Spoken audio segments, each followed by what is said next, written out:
Hello everyone, welcome to Gamersledge. I'm one of your hosts, Mark, but I'm a player tonight, and I'll turn everything directly over to Jay. Hi, Jay. Hello there, how are you? I'm fantastical. Now that everything's Excellent. working, we're all set. Yes, and who else do we have with us today? I'm here. Hi, Anthony. How's it going? It's going well. How about yourself? Good. And Daniel's here, playing Jessa. Hi, Daniel, Good. playing Jessa.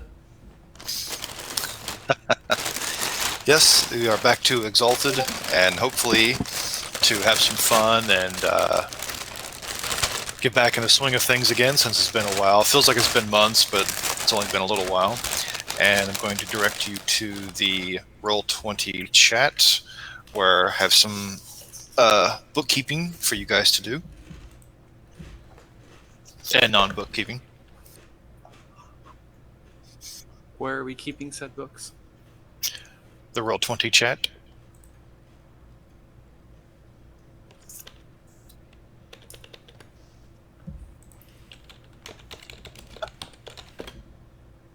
Oh, man.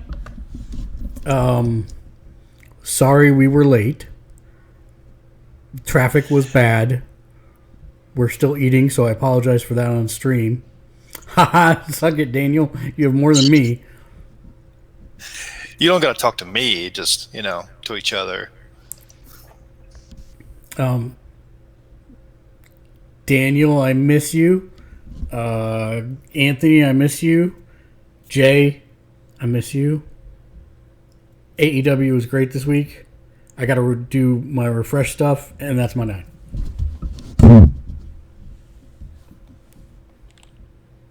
Nice try, Court. You cheater. I didn't have anything to refresh. You still have You heard him. 1d10 sentences. You heard him, Gian. You had no refreshables? That means that you need to hit him harder next time. If you had no damage, we got to fix that. I did have 3 aggravated from, I'm pretty sure, acid to the face. Is that from Migo throwing acid in your face? No. Unknown, so we'll say yes. Unknown, assumed yes.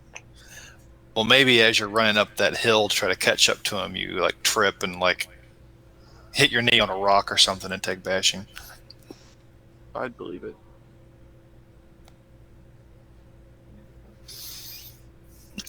Daniel, what about you? Anything out of game to report that's fun, interesting, or chat-worthy? Really? You're probably catching him mid-bite. Mm-hmm. Yeah, I figured that was the case. If we have to take a 15-minute break to eat, I'm fine with that. No, it's all right. No, go ahead. We should be good. Yep. Okay. But in all seriousness, no, I just wanted to make sure you guys could let us know how things have been going. I know there was a big move. People drove from state to state.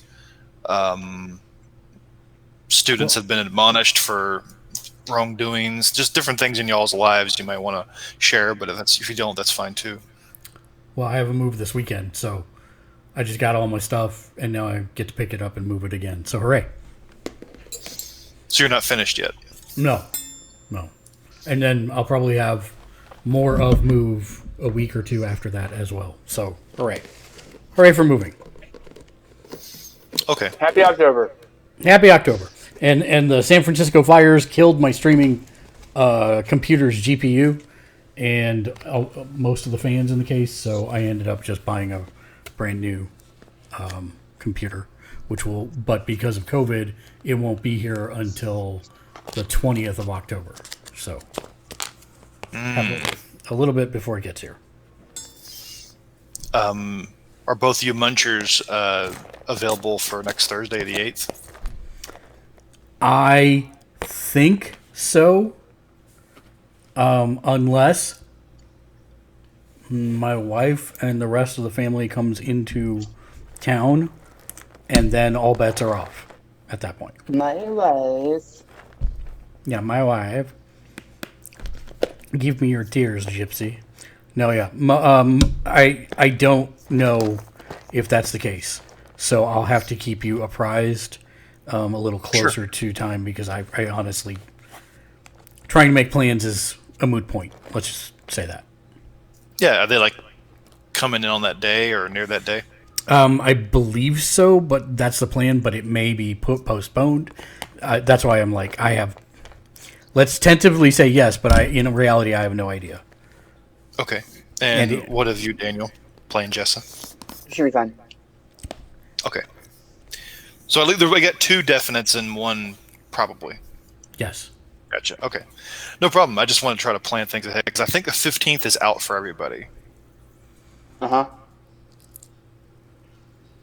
Unknown off the top of my head. I'd have to look back at that sheet, which I have available.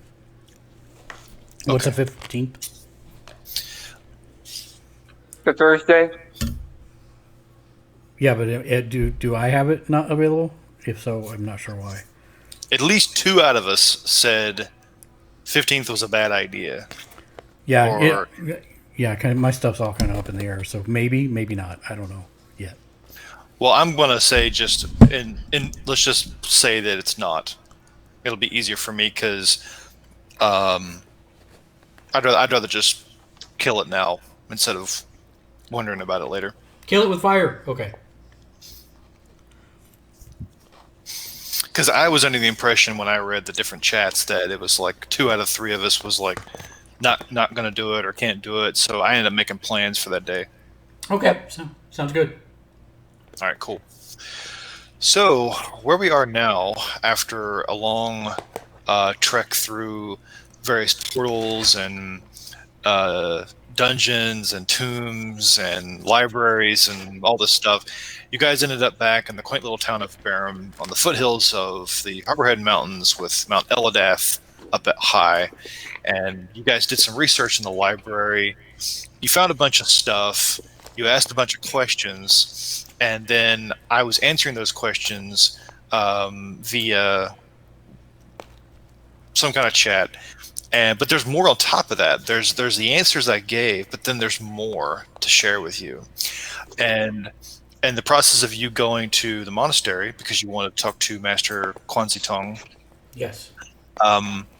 You had a vision, and you saw Eladath in a canyon trying to contact Azim Kassan, the Wailing Elk, as he's sometimes called. And Port was in the marketplace buying some caribou steaks and a 6-pack, apparently. A few other things, a few regents and such. And talked to the meatsmith, or the butcher, rather. Nope. Henceforth, they shall be known as meatsmiths. Meatsmiths. Meatsmith. I don't know where that term came. My good meatsmith, your finest pork chops. Stat. Maybe it's just this town. You don't know. But Roll20's been kicking my keister lately. So is everybody on it? Like, can you see the Barren map, or anybody have any problems with it? Oh yeah, I'm just over in the stuff on the right, but yes, I can see it. The stuff on the right. Yeah, it's the. Is it a tavern or a dungeon? No, I think it's the tavern. It's the downstairs and upstairs of the tavern in town. You mean the end? No. Do you want to be on the left where the monastery is? I know. I'm just not there. But yes, I can still see. I can see the edge of the map of Barren, so I know it's there. Okay, good. Not that we're going to be traipsing around the town too much, but you guys wanted to go there for a reason. Okay. And I had given you guys a entry in the IC chat, which apparently everybody's up to speed on, right? Give me a moment. IC chat. If you want to, you can just read it aloud. It might just be easier to... Yeah, I'll do that. Okay, so... Let me scroll up to the top of it. Nope, I definitely hadn't seen this one. Okay. The group reflects upon the answers they gleaned from the recent vision of Eladath in the canyon. After a few minutes pass, the siblings look at each other as though some quiet contemplation will be needed to make sense of it all. Not all of their questions were answered, after all. Jessa and Migo finally enter the monastery of Barum after contemplating what they saw in the vision. Which, I did want to ask the question about the vision within a vision, but if we can't, that's fine. The vision within the vision will probably have to be between sessions. Okay, no problem. They decide to discuss it with Court when they reconvene with him. Entering the monastery, they are greeted by several monks who respectfully bow to them. Master Quanzi Tong sees them in the courtyard and approaches. Welcome, once again. He holds up a single palm as he approaches slowly. With a soft grin, he whispers to them, Do not fret. Your unkidnappable friend is still here, with us, safe and sound. It would appear the Master does not know the real reason for Migo and Jess's visit. Meanwhile, at the Hall of Justice, Grey Malkin says, Anthony, what kind of voice does Grey Malkin have? Whatever voice you want to supply. Okay. Anthony, why don't you do it?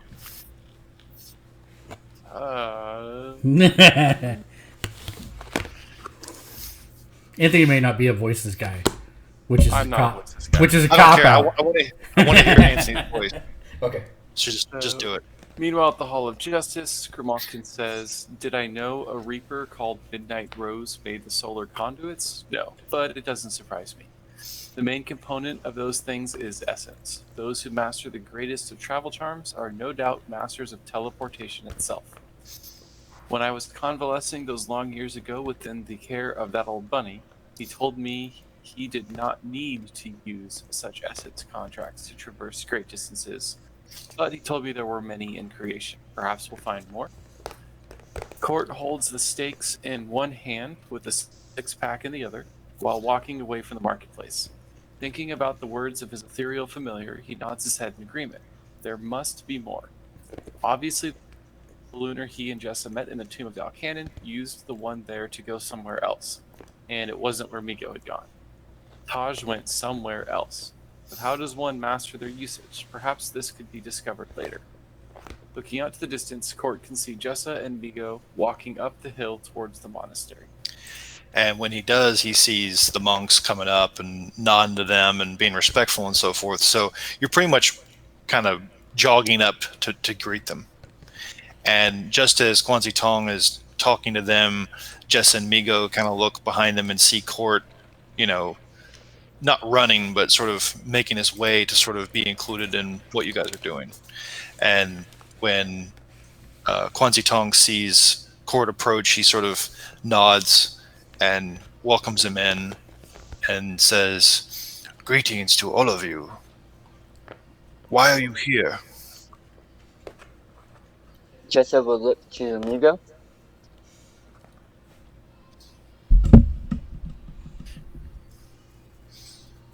That is not an answer. Migo scratches his chin. Mark has forgotten why we came here. I know it was important. Perhaps you need to rest your minds for a little while you think about it. You were going to ask about the Jessa leans over and whispers. You were going to ask about if she had any further knowledge of the stuff at the manor, below the manor, I believe. Oh, right. Thank you. Migo gives a start, and he's like, oh, sorry, I was lost in thought. We are worried that there is Sahajin forces underneath the manor. I had heard that you might have some knowledge or maps of what's underneath the manor. Is that true, Master? Knowledge I possess. Maps are more hard to come by. Please, walk with me. We will go into the study and discuss. Migo nods. Yeah, go ahead. As we follow the older monk, Jessa will turn back to Court, and she'll put her hands out for the stakes and say, "Thank you. That was really, really fast." Well, I got a pretty good deal at the meatsmith. I was quite surprised with what he had in stock.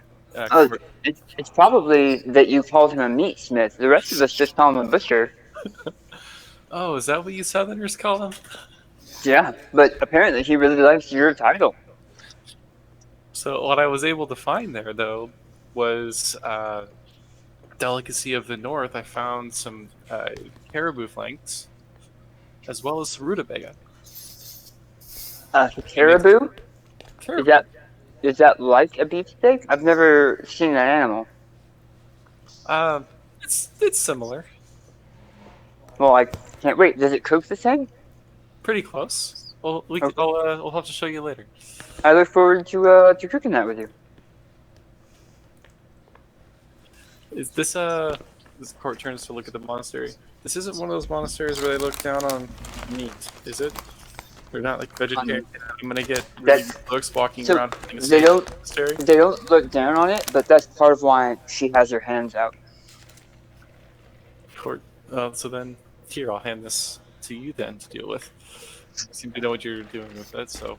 Jessica will take the sizable meat package. Damn it. Go on. You're just going to take it? And the silence, I assume yes. So you guys go into this meeting area. There actually is a small kitchen in there, kitchenette, if you will. A couple monks walking back and forth, chanting, praying, doing whatever monks do, I guess. And when he invites everybody to sit down and put their meat down or whatever, that's when the master is going to look at all of you and say, "For now, please sit here and have refreshment. Magistrate Pelops Kazaku will also be on his way to the monastery. He too may provide answers, but alas, we do not have maps, for they were destroyed long ago." That's what I was afraid of. Thank you, Master. Yes, enjoy our selection of veggies. And he walks away with a couple monks. One of them comes back and puts down some bread and water and some veggies and a place for meat, although none's there. So you're welcome to put the meat there if you like. And as you guys sit and wait, that is where am I going here? Yeah. So that's why we can now go to the Q&A, because you guys asked questions about what you saw. And since, unless Court says he didn't see it, I'm kind of assuming everybody did, that's why we can pretty much go to those first before the magistrate arrives and you guys start talking about the manor. So unless there's any objection to that. So I did not look at the Q&A per your earlier direction. That's fine. So you know where it is. So what we're going to do is we're just going to go around the table, and I'll just start. I'll start with Mark, and then I'll go to Anthony, and then Daniel. So Mark, if you just want to read the first question and answer for us from that list. Is this the? This is the IC list. Oh, the IC. Oh, I'm sorry. I put the OOC. It was the OOC. Yeah, that's what I thought. Okay. I have it in a separate document for me, so. Got it. Nope, I'm getting there. Almost scrolled up to the top. Give me 1 second. Okay. All right. So where did the vision with Aladath in the canyon take place? It's a region southwest of the Harborhead Mountains called the Wailing Elk Canyon. This is a region where many free Dajala live as nomads, and it's near the Sunset Mountains, which separate the glittering desert and burning sands of the south from the jungles and the plains of the southeast. The path to the canyon begins at a place Fae-controlled outpost called Fragrant Hill south of Changdev. So we can handle this one of two ways. We can take each of these and discuss them as you read them, or we can just read them all and then come back and talk afterwards. Let's discuss them as we Yeah. read them so that we don't get lost on those? Okay, so that's what was. I basically collated all your questions into, because everybody kind of asked in different ways and made different roles and stuff, and I used the amount of successes that people got in various ways to sort of dictate the length, the width, and girth, and quality of the paragraphs. And y'all didn't get too much on this, but this is pretty much what was revealed. So I think I'm almost positive you guys have already been acquainted with what Fragrant Hill is, correct? It sounds familiar. So Fragrant Hill is the name of the outpost that is south of Chengdev, as it says in the paragraph, but that is where oftentimes people that are trading along the Grey River and the Vanywaning River will take and sell slaves to the fair folk. Oh. Yeah. Why would anyone in creation do that? The Fae That's- have their ways. Well, that's true. But profit, I mean, I'm not saying that from a Ferengi standpoint, but not everybody sees the Fae as like their enemy, but rather, That's actually where Jazz was going. She found out her brother was potentially on one of the ships to the Fragrant Hill with the Fae. Right. Whether as a slaver or a slave wasn't clear. Got it. Mhm. Yeah, I don't. Like, Migo doesn't see. Like, he liked. Nyla? Nyla. And didn't think that she wasn't, like, a bad person, but it does seem like it would be. If people really. So, I guess this is part of my question about the current state of the Fae. Like, are they are they viewed as, because there were so many wars fought with the Fae over time, do people just think that's not true anymore? Or are they superstitious of them? Or what's the general reaction to seeing Fae for most common people? I guess is the best way to say that. That's a good question. Well, first off, to make more precise your proposition, wars have been fought and are still fought Right. current day with fair folk. The Fae are looked at, I would say universally by your common Dick and Harry around the pike, as the enemy, as monsters that can't be trusted, or mysterious, beings that travel in the night and steal their children from their beds and stuff like that. They're seen as, bad things. That's, I would say 50% of creation is going to see it that way. The farther away you get from Blessed Isle and the closer you get to the edges of the map, you get to places that are maybe a bit half and half on that, where they have some good experiences, some bad experiences. Some people are cool with it, some people aren't cool with it. But the closer you get to the border marches that are basically connected to the wild, you start encountering people that almost have a positive opinion, not because they like the Fae, but it's more like they know how to deal with them. They understand how to cope with it. They're around it more, so they're just exposed to it more. So different societies, different cultures are going to have a different view depending on geographically where they are. So, and I think where I was going with this question is, like, if you're a known slave trader that sells slaves to the Fae, are you going to be shunned by normal people? Like, is that like the most dastardly of the dastardly deeds, or is that just, it sucks, but it happens? So the average person, okay, there's two different ways. There's selling slaves and they're selling Dajala, who most people just assume are already slaves, just because Dajala are looked at as second-class citizens. So selling them to anybody is considered normal by most people. Selling them to fair folk would engender the reaction from most people as, "Oh man, even Dajala don't deserve that." Oh, that's too bad. Man, I can't believe another batch of Deshala got sold to this fair folk. Oh well, at least they're just slaves. But if regular people are sold, then it's more like, do what? So-and-so's grandmother and her friend or whatever just got sold. We're grabbing pitchforks here and we're heading to the town hall to do something about this.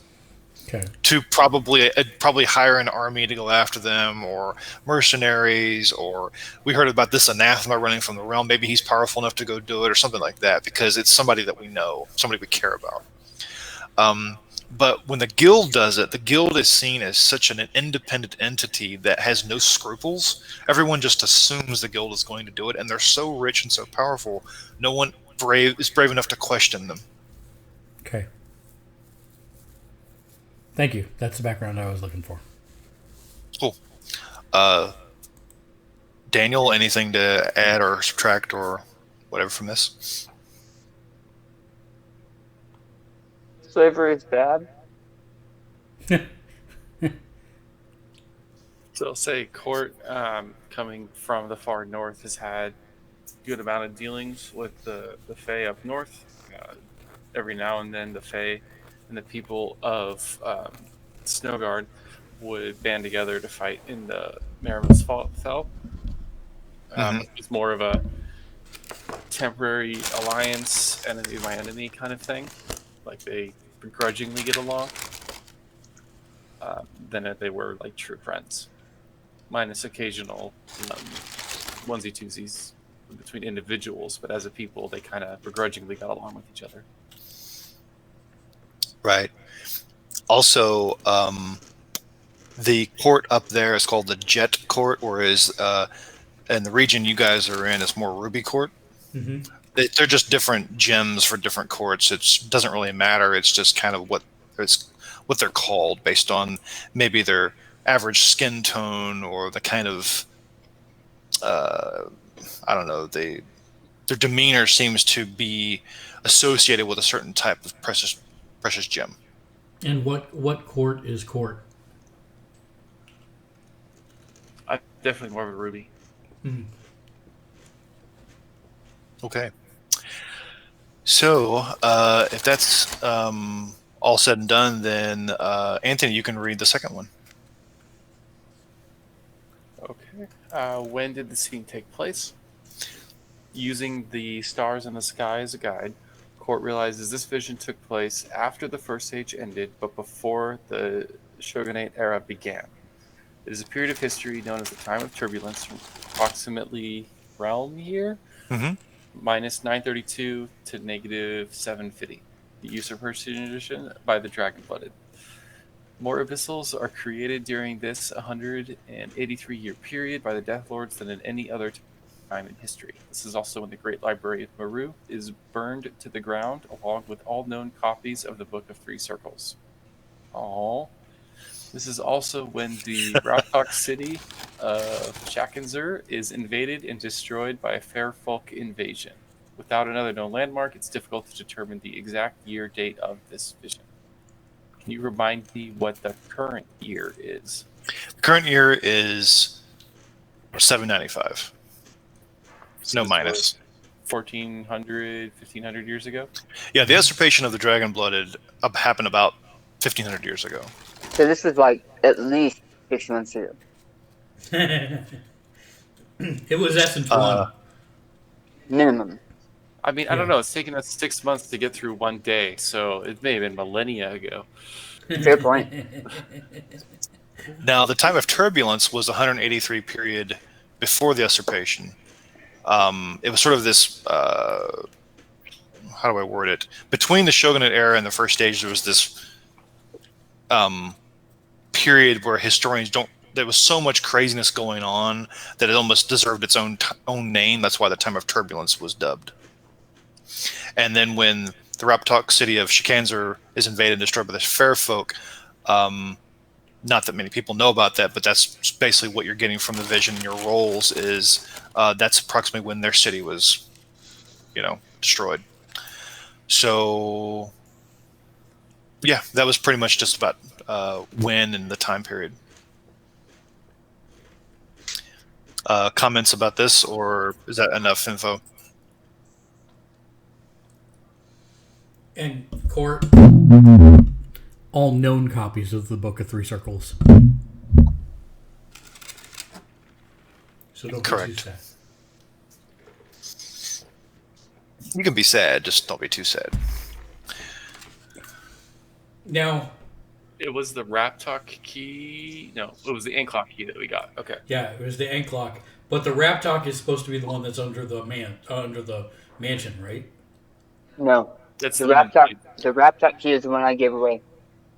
Oh, okay. The Tarok key is the one you gave away. The Raptalk key is the one in Jade's. You're right. Yes. Okay, good. So then the last one is the one that's underneath the manor, then. Supposedly. Allegedly. The Mossack. Yes, the Theoretically. Mossack. Yeah, the Mossack key is supposedly under the manor.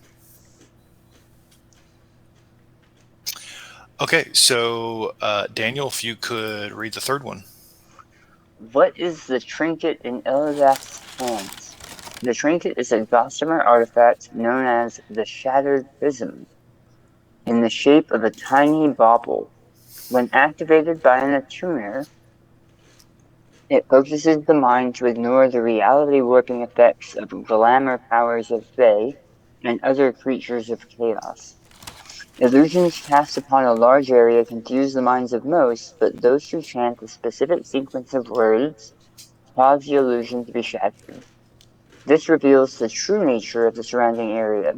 In this case, the floating boulders were really earthen Fae creatures, and the canyon actually had trees instead of just being a sheer desert. The anima banner was also obscured, but the use of this artifact allowed Eladath to detect it and communicate with Azim Kassan. And mapping the relic journey is still underway. I'm not finished with that yet. So I also have a question. Mhm. So there's a whole bunch of artifacts and trinkets, etc., etc., etc. How do we make trinkets that can do this stuff? That's a great question. Out of game, it is a matter of crafting, and it's a subject matter that I've been trying to tackle with my buddy Fox for quite a while to try to make it balanced. And it's probably going to come down to pretty much going to come down to player ingenuity, and then me assigning a difficulty to it based on what it can do. But until you guys are exposed to a lot of these things and actually get many of these things, you won't have a frame of reference. So if you as a player like, hey, I want to create a stick that shoots fireballs, it's like, well, how big are they? How far do they go? How much damage does it do? How often can you do it? Does it cost you anything? Like, all those kind of questions are things that you and I would sit down and figure out to determine how difficult it is to make. Hey, Court. 1 second. Ooh, he just shut you down. No joke. He's like, I don't want to talk about this. He's like taking notes, creating 16 magic items right now to ask Jay. That's what's going on. Sure. Trust me. Jessa, I'm from the north. Women aren't allowed to talk up there. Even the wife of a meatsmith wouldn't. Hold my meat, wench. The meat I think wench. the wife of a meatsmith is called the meat handler. You guys. Okay, Mark, I insist that you title this episode, Perils of a Meatsmith, because I will. I can't change the Twitch one while we're streaming, but I can do the YouTube one later. So yes. Okay, good. Thank you. It was. Sorry about that. That was perfect timing for my wife to walk in and bring my dinner. It's perfect timing to get dinner. I don't even think I want Daniel to ask you the question. I think I like it the way it is. But no, go ahead. That's pretty rough. You can ask him. What did you say to me, Court? She'll turn to Court and shoot him in the throat with an arrow. Yep, there it is. Yay! That's my one for this month. It's a new she'll month. Turn to Court and say, what was that spell for the message? Did you ever figure that one out? That's one that I haven't found yet. No, I've been looking through libraries. I thought you had found that in this library. You would find like a scroll with a spell. Jessica has no idea what they are, but she thought you guys had said that was one of the things you had found.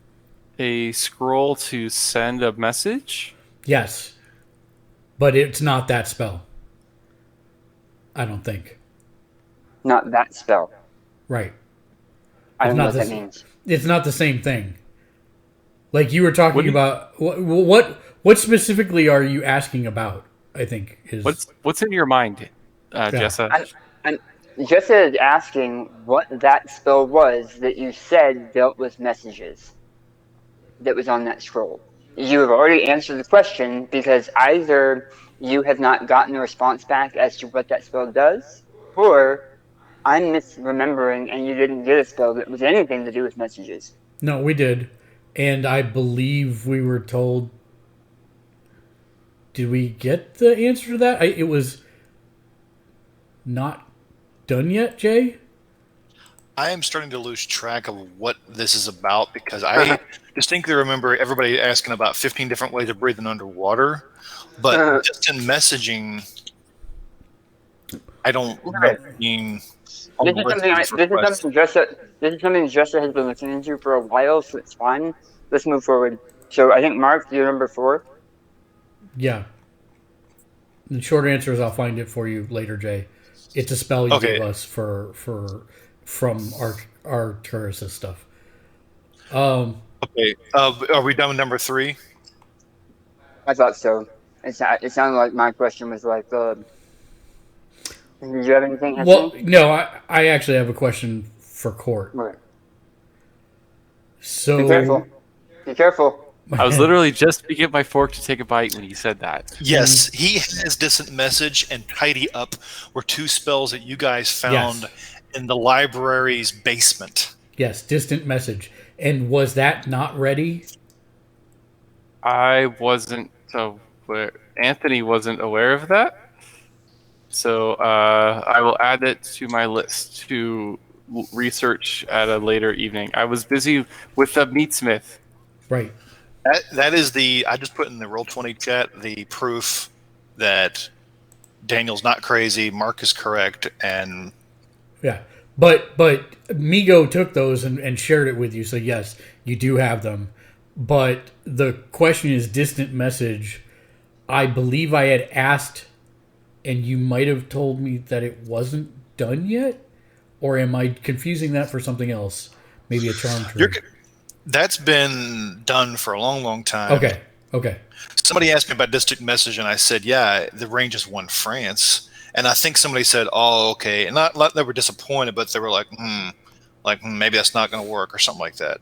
But I don't remember what the purpose was because nobody bothered telling me. They just asked me. I gave the answer, and then I just kind of heard these shoulder shrugs, so I just kind of forgot about it.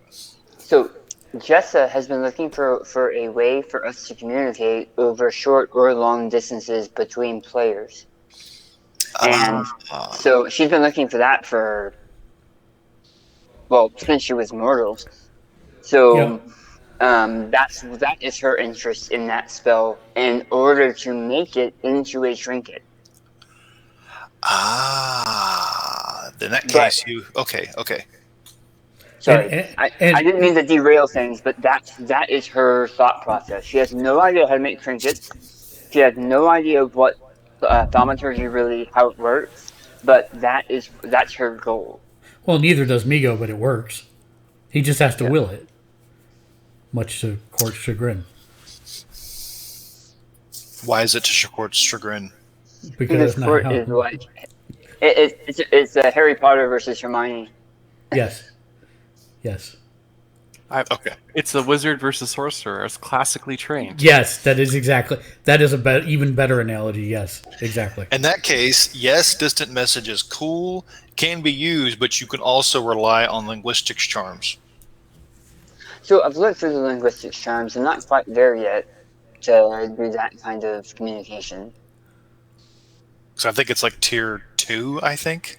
Yeah. So it's not very deep in the tree. So that's another another option as well. And no, you're not derailing anything. This is totally relevant and pertinent. But not pertinent in pages.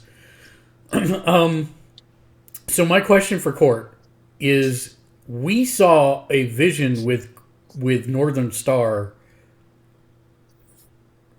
talking to the elk Animus, right?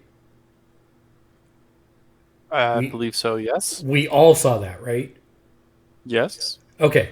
So my point is that the Fey illusions were no longer at that spot in that vision. Or they were, and we didn't realize it because it seemed like unless I read that backwards, the canyon was reality covered with trees, but the illusion was that it was a desert. Unless I read that backwards. You didn't read it backwards. Which That's means exactly right. in Northern Star's vision, if I remember correctly, it was a desert. Okay. So Northern Star didn't have said Fey trinket, anti-Fey trinket. But either what's-his-face grew more powerful and was able to bust through it, or it's weakening and he was able to bust through it. Who's what's his face? The master who's the elk. No, Well, he was hiding. Well, No. he's hidden. He doesn't know where he is. Right, but the whole point of this paragraph is to say that this illusion is so powerful that it even obfuscated anybody from seeing his anima banner. But Northern Star found it, so either that guy got stronger or the Fey magics got weaker. Because they did it without the trinket. Well, the anima banner was obscured, not necessarily hidden, or We're talking about- not invisible. We're talking about two different things. Eladath was in the vision. You're presuming that Northern Star found him because he's the apprentice of Azim. Right, but okay. This has nothing to do with Eladath and everything to do with Northern Star. Northern Star had to find him, right? And we can assume that he didn't have Eladath's charm. So one of those two things had to be a necessary truth in order for him to find the anima banner. Either not charm, trinket. Yeah. Right. Yeah. By charm, you mean trinket? Yes. Yes. Trinket. I try not to use charm for anything physical because it confuses people. Which is why I'm doing that too. Yep. Okay. The assumption you are making of either A or B is probable. There is no proof that Northern Star physically met with Azim. No. But he had to have found the anima banner, and True. that's so either the magics got less because the Fae are no longer as potent or strong in that area or as often in that area, or he's just getting more and more powerful and was able to break through it so that he could make first contact with Northern Banner. That was my thought. Anyway, Northern Star, excuse me. Mom has been checking with me to make sure you're eating. Anthony, what do you think of Mark's supposition? I'm not. I think that there's probably a third option here because I also know that the Dajala worship the Wailing Elk. So there's almost a cult around him, which they couldn't do if they didn't see said elk. Mm-hmm. Well, to be fair, you don't have to see something to have face in it.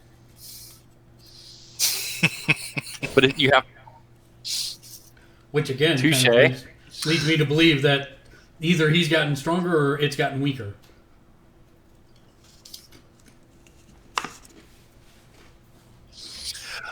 Interesting. There's some interesting stuff being had here. But yeah, I think we can go to number 4 with Mark, unless there's more. Go ahead. What are the sword and shield in Eladath's hands? Where are they now? The sword and shield used by Eladath and Orichalcum artifacts.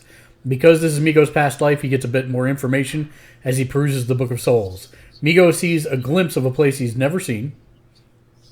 He seems to be floating somehow, like a spirit looking down on some kind of funeral procession. In the distance, he sees an Orichalcum sarcophagus, similar to the one in the tomb of Dalcanon, and he sees the procession of figures slowly walking towards it. But they are quite tall and slim in their robes. They look much taller than most humans would be, and as Migo floats towards the coffin, he looks down to see Eladath's body in a peaceful state. His arms are crossed over his sword and shield. Eldath's eyes are closed. He is dead, dead, dead. Migo then notices the figures surrounding the coffin. One of them places some kind of pendant on the dormant chest of Eldath. Migo realizes it is some kind of hearthstone. As he sees the figure bend down to do so, he realizes the hand is claw-like. Migo looks towards the hooded figure and sees it's reptilian in nature. He immediately realizes these figures are Raptok Dragon Kings.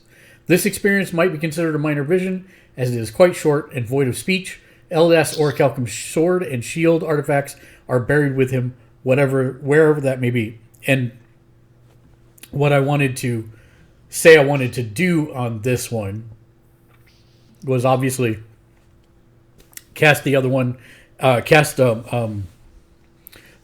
charm that allows me to ask questions about this. But I also wanted to do the one that traces the last 3 steps of the Orichalcum sword, shield, hearthstone, and I think you can only do one.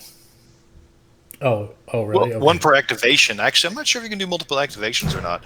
I'll have to look that up. Okay. Because if I can, I'd want to do each just to make sure they're all still with Eldath. But one of the questions I was going to ask is, I was going to use also the one that allows me to detect other magic items and see if any of the Raptoks had some, and then use... And if I can only do it once, then I would prefer to use it on their thing so that we can find their city. Oh, wow. That is going to be a separate little thing with you and me later, then. No problem. Because that's a lot of onion to peel back. That's awesome. I like onions. Yeah. Out of curiosity, is the hearthstone that was placed on Eladath's body a Viridian hearthstone? It's some kind of hearthstone. The Eladath? Why do you ask? There's a little dagger voice in the back of my head that's whispering to me right now. Oh, okay. Whoever's muting, please stop doing that. Oh, you're going to pop my ears or something. So, yeah, we'll find out what Migo figures out with that. And then maybe your question will be answered. So, yeah, there's not much more to say about number 4 until Migo uses his charms again. Unless I'm wrong. I'll move on to number 5 unless somebody has an objection. All right, so I'm going to read number 5 myself. Who is Azim Kasan? He is known as the Wailing Elk, son of Eleazar, Arcanus the Unconquered Son, prime apprentice of Awadnul the Worthy, master artificer of Chiaroscuro, caretaker of the Solar Conduit Network, protector of Zulak, warden of the Echo of Souls, custodian of the Last Supplicant of Endless Power, and honored trustee of the Vizier's Orb. He was born in the ancient sky city of Zotli and protected creation from incursions from the underworld. First Age rumors state he was lost, somewhere in creation and never found again. Azim initiated an apprentice known as Northern Sky, an Arcanist, Twilight, who learned from him telepathically via his Stag Anima banner. Thoughts? Comments? How often have we been saying Northern Sky? It's my other evil twin brother. It's Oh, Northern I'm Sky's sorry. evil brother. No. That's Okay, a screw up on my part. It's supposed to be Northern Star, right? Yeah. Okay. No. That confused the crap out of me when I read it the first time, and I forgot until right now. Screw the sky. Not literally, just... I was like, when I read it, I was like, wow, usually Jade is pretty good about separating these different names, like these different characters. But Northern Sky and Northern Star, I wonder if there's a story there. I guess there is now.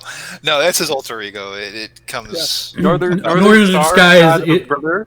Yeah, he was a meat smith. No, he was a meat smith. Yeah, Northern Sky, the meat smith. Would you consider every abyssal a meatsmith? That is. Let's not get into vicissitude, please. This is the wrong game. That's deep. It is, because it depends on how far you go into the body. Yep. So there are a lot of terms here that you guys could literally roll on every single one of these and get something new and get some more information about them. I'm not saying you have to or should. I'm just saying you can if and when it becomes relevant. Or if Anthony decides to just say, hey, tell me everything I can know about all this stuff and find out more about this guy to learn more about him for Northern Starscape, that's fine too. But the reason this question came up because it's like, well, I can't remember who asked it, but like, Eldath is looking for him. Who is he? Like, what's the deal here? So that's why I wrote number 5. Jessa would like to know what the last supplicant of endless power is. I know, because it's actually on your quests and stories section. Mm-hmm. And I think it would be a lore roll. I think it would be int lore. You are welcome to make that roll now. And anybody else if you like. Int lore. Which screen are we making said roll? We're making all rolls on Roll 20. Roll20. Okay. You said ent lore? Yes. And this is still related to the vision, right? No, these are your questions after the fact. I thought they were... Okay. Got it. Division's over. Jessa got 4 successes. And Court got 5. Booyah. Nice. Ooh. So Jessa starts to think about it, and Court looks at her thinking about it as she's nibbling on some celery. And he's like, I know what she's thinking. And Migo Guard is typing on the table. He gets 3 successes. Yeah. This is ponderous. Really ponderous. A monk comes by and sets down some pastries or whatever and says, "Look harder." Who's Luke Harder? a very bad porn star. So you guys are sitting there trying to think about this last supplicant of endless power, and the only thing, even with 5 successes, the only thing that comes to mind is it is monk related, is insofar as to say it has something to do with a monk. It has something to do with some monk that is praying or kneeling or prostrating or something like that. And tales and legends you've heard of the last supplicant of endless power is basically a weapon of unbelievable magnitude, destruction, far beyond anything you've ever heard.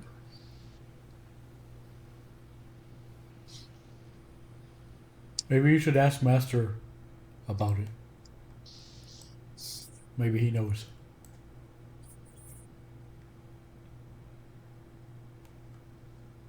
Once we're done with this, Jessa will. Yeah, he's not here at the moment, but Yeah. She'll go Cool. find him. No. Hey, are you pooping? Can I ask you a question? he is actually in the process of being off the map right now. He's pooping. No, he's conferring with his monkey people. Any other He has- questions about 5 before we move on? He has monkey people? Monk-ish, monk-esque. Super good. Okay. Actually, no, we're not good. How would this person of many names, this David Bowie, if you will, contact Northern Star telepathically? Is that a charm? Or would that be something given to him by one of his many titles? No, it's not a charm. It could be a spell. It could be an item he possesses. Okay. Something like that. But it does not seem like a learnable ability. No. Okay. Awesome. That was it for me. Cool. Anthony, any questions or comments before? None. Mark?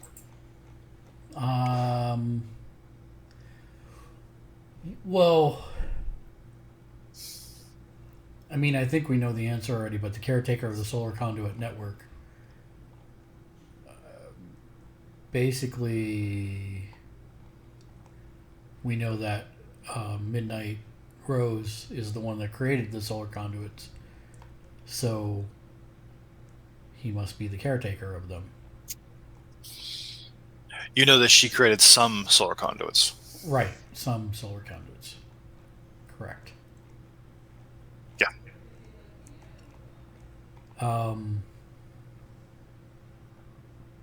Do we know what the Vizier's orb is?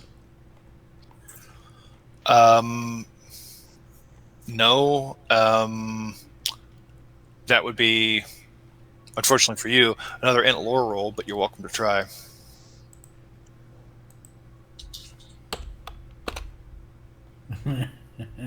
My shoes. I found them. They're on my feet, Jessa. Good place for them. With 2 successes, you're pretty sure it's a small round thing. Okay. Kind of orbish. Like an apple. Ooh. Nice. Migo eats a bite of apple from the tray.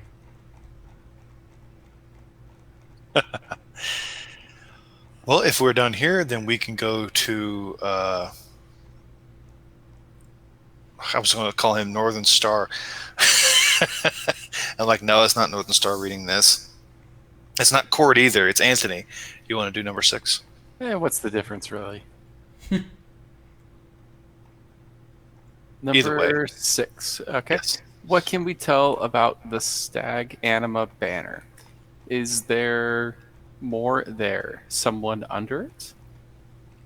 The wailing elk stretches across the sky in the vision. It is only because Eladath was able to stave off the illusionary influence of nearby wild forces was he able to detect it. The storm is a physical product of the Fey influence in the canyon, so hearing Azim's voice through the anima was difficult but not impossible. However, the anima was projected through the ground into the air. There was nobody at the bottom because Azim was trapped under the ground somewhere. There was no doorway or portal, just solid ground. This is why Eladath wanted to find the solar conduit to reach Azim's location. Sorry, you guys rolled well, but there really isn't much more to say on this subject. Thank you. Wasn't much for me to say on this subject, but you're welcome to ask follow-ups. Comments? I'm on mute, aren't I? Yes, you are. How? I'm not on mute. No, you're not now. You were. If you were saying something. Portal connection thing is bonkers. He was under the ground? Yes. Okay. But we have no idea if Eladath was able to find him, or if anyone was able to find him, for that matter. Well, Northern Star wasn't that long ago with Azim.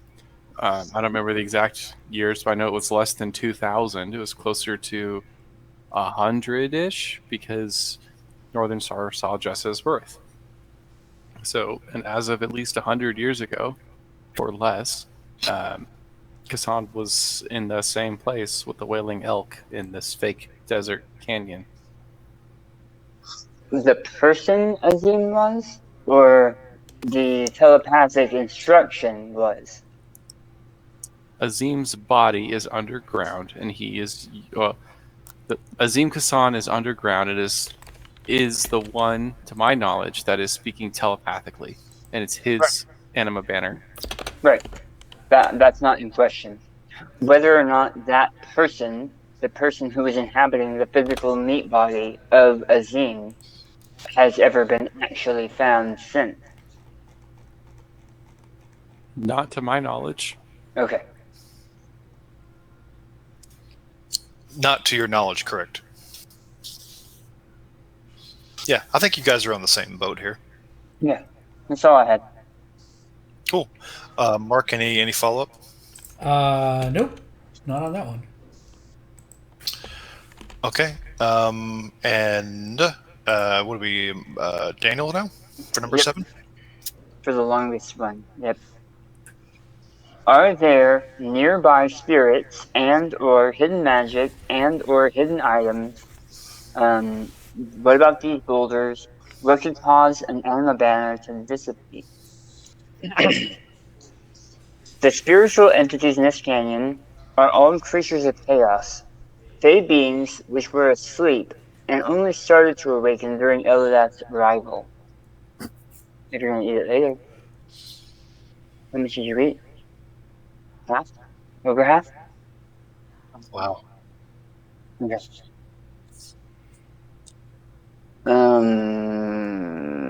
The spiritual And entity. only started to awaken during Elidath's arrival. The floating boulders are the creatures Elidath fought.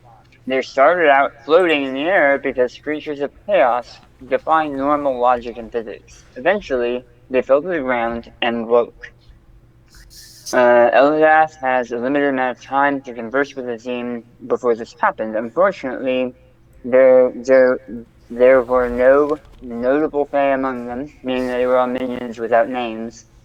These Earth-based Fae creatures are simply called Chaos Sentinels, though that is bolded, which means that's a name, and come in a variety of elemental forms. Typically, they are described as part of a landscape and are activated if something non-Fae approaches. Ooh, I like that.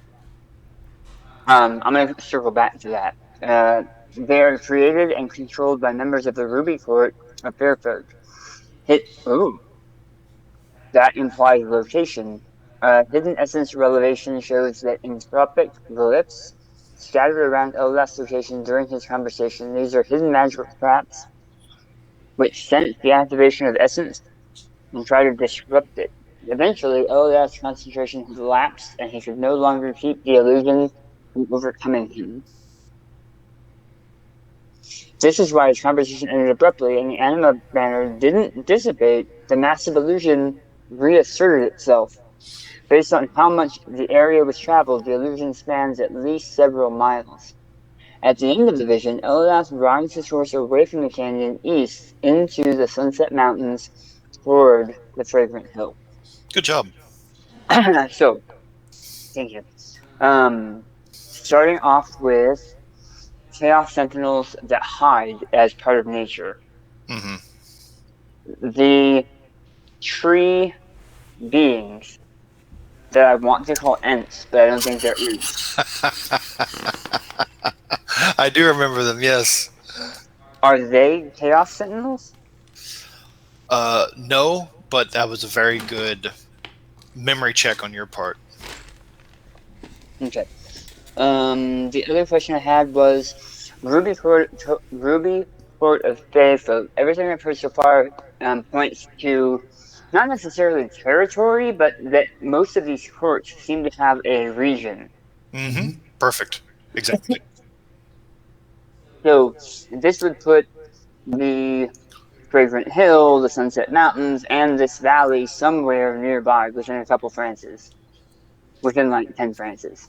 Right? Yeah, in fact, actually, I'm going to look at my map right now. Not that you guys have exact maps, but Fragrant Hill is about a France and a half south of Chengdev, and then another France and a half. Yeah, it's about 3 Frances, I suppose, from Chengdev at least. But I'm just using that as a basis. Yeah, I thought it was pretty close. Okay. Well, I mean, that's not close, but it's pretty close. It's not across the map or anything. Not like No. Earlier, it's a long, long way. You said, I'm gonna have to ask you to repeat yourself. The Faefolk up where Fort is from was what fort? The Jet.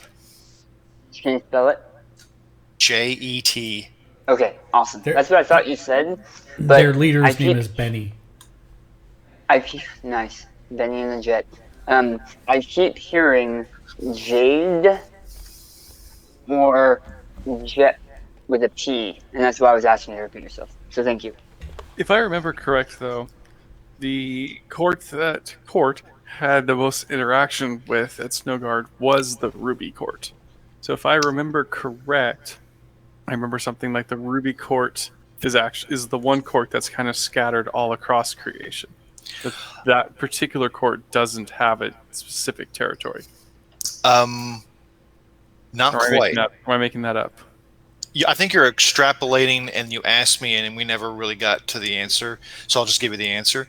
All of them are so ethereal. There's almost this ineffable quality to the courts that, because of where they manage to manifest and create what are called freeholds, which is like a permanent fixture in creation that they can use to teleport around, people associate them with certain regions or directions. But strictly speaking, the Fairfolk can be anywhere. Like, any of them can be anywhere. So it's not like they have to be north or have to be south, but they typically show up in certain places. So in your case, yes, you did deal with a lot of Ruby Court, but in the past, the main court that was in your region was actually the Diamond Court that actually moved, and the Jet Court took its place, and there were like envoys and whatnot from the Ruby Court that was coming into that court. They all intermingle together, and so you can get members from different courts all around. But I guess they kind of do have home bases that's more akin to the direction rather than like a certain France on the map. Does that make sense, or did I explain it more? So the Ruby Court. Okay. Oh, I'm good with that. Yeah, the Ruby Court is southern-esque, but that's just because that's where they pop up a lot. But they all go everywhere. It's just a matter of how often. All right. And So they can pop out up north, or they can travel up north. well, creation's round, so if you go down south enough, you'll eventually north, right? I don't believe that. That has never been Just proven like to be so. just like Earth is flat, creation is round. Oh, okay, you're being funny. No, creation is flat. They have think of a freehold for them is basically a solar conduit. Okay. That's what So- I thought you were getting towards, but I wanted to make sure. Yeah, solar conduit is almost like a adaptation of that of what the Fairfolk made. That's what I like to believe. When they walk through creation, yeah, they got to walk around just like anybody else. But once they get to a freehold, they can teleport to another freehold.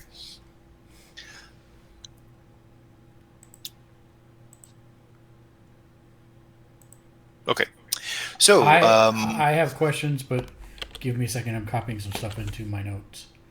So okay. In that case, Daniel, did you have any further questions? Wait, just so I'm clear, a Ruby Court Chaos Demon thing can pop out in the snow in the north from the Fey realm they're from. Then they make their way to a freehold and travel anywhere. They have to pop out of a think of a freehold as a transporter room. Right. They pop out from there, and then they have to walk around the snow or the desert. Where did Nyla come from? Nyla, the first instance you know of Nyla was when she was being kind of beaten down in Jades. Now, how she got to Jades presumably was when Kathak Omar, I think, or maybe it was Jake, and I don't remember who it was that captured her somewhere. Okay. And brought her and the other one into the court, and Balthazar was like, oh, stupid Fairfolk. And that's when the memories of that started. Now, how she ended up where she was in the mountain where you guys found her. I get how she was there, but when she came from her Chaos realm with Dormammu to our realm of creation, could she have popped out of the Jet Court freehold? Under certain conditions, yes. That's an interesting question because they do have certain restrictions against one another. But if left unchecked or unsecured, any of the Fairfolk can use any of the freeholds, but some of them are restricted. I picture them as doorways inside of a castle owned by a court.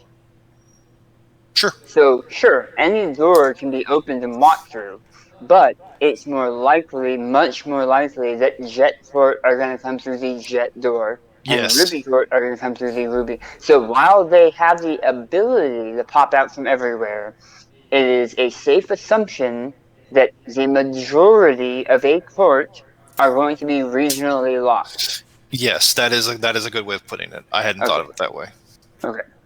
I just wanted to make sure, because when we encounter them in the future, just because I've had a relatively, good encounter with Nyla doesn't mean Jet is going to be like that, or any other Ruby folks are going to be like that. But if I run into a Ruby cast when I go up to the snow to kill the rest of Fort's family, I want to make sure that I know it's a rare thing. Yeah, don't get me started on Fairfolk casts, because they got some funny names, which will just confuse everybody. But yeah, the analogy you came up with was cool. Okay. Awesome. So, what is a entropic glyph? I mean, I know what it says it is, but can I figure out what it is, how it does, how it works, eventually be able to make them? To figure it out would be kind of a wits occult roll, Okay, I can do that. which anybody can make if they want to. And before I answer your question, Mark, I just want to go back to Anthony real quick and make sure any confusion left with that previous question, or did that get answered for you, Anthony, as far as the Ruby versus Jet? Nope, I'm good. Okay, so cool. Let's go and look at whatever roll you're about to make. Some wits occults going on. Plus conviction. 4 successes for Jessa. Cool.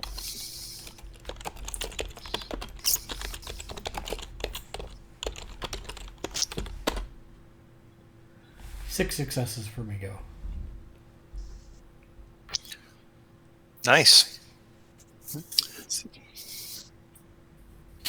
So I want to start and just have you ask the question specifically. What are you exactly asking? So Migo is looking at these in the vision and trying to figure out how they work so that he might be able to try and make them at some point. Okay. Does Jessa have the same question, or is it something Jess else? is trying to figure out how they work so that she can keep from setting them off.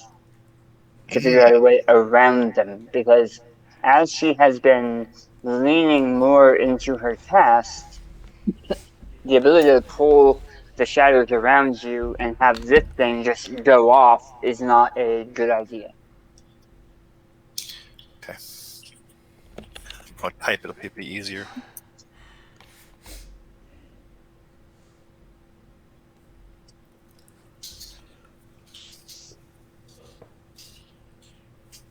How's that food, Anthony? Have we interrupted you enough? Just a second. Stop talking, wench! Hold my meat. I like that I'm the only one that happens to. I know, that's what I'm thinking. I'm like, wow.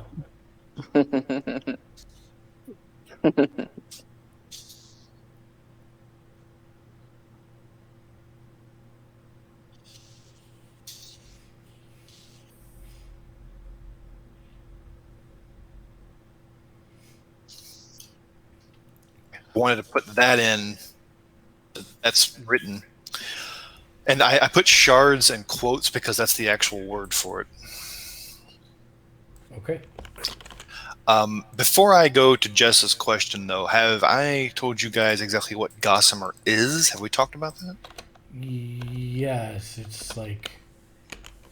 I don't remember the exact terminology, but it was like... dreams? Yes. So what happens, and the reason that the lore of the game or of the universe is like, oh no, the Fae are coming, they're going to drink our dreams or whatever. Well, part of it's true because Fae exist in creation on sort of a ticking time clock. And the way they can sort of replenish themselves is to literally extract the dreams from people who sleep. And when they do, they manifest a substance. It's a raw substance called a gossamer shard. It's like a dream that's compacted into a physical form.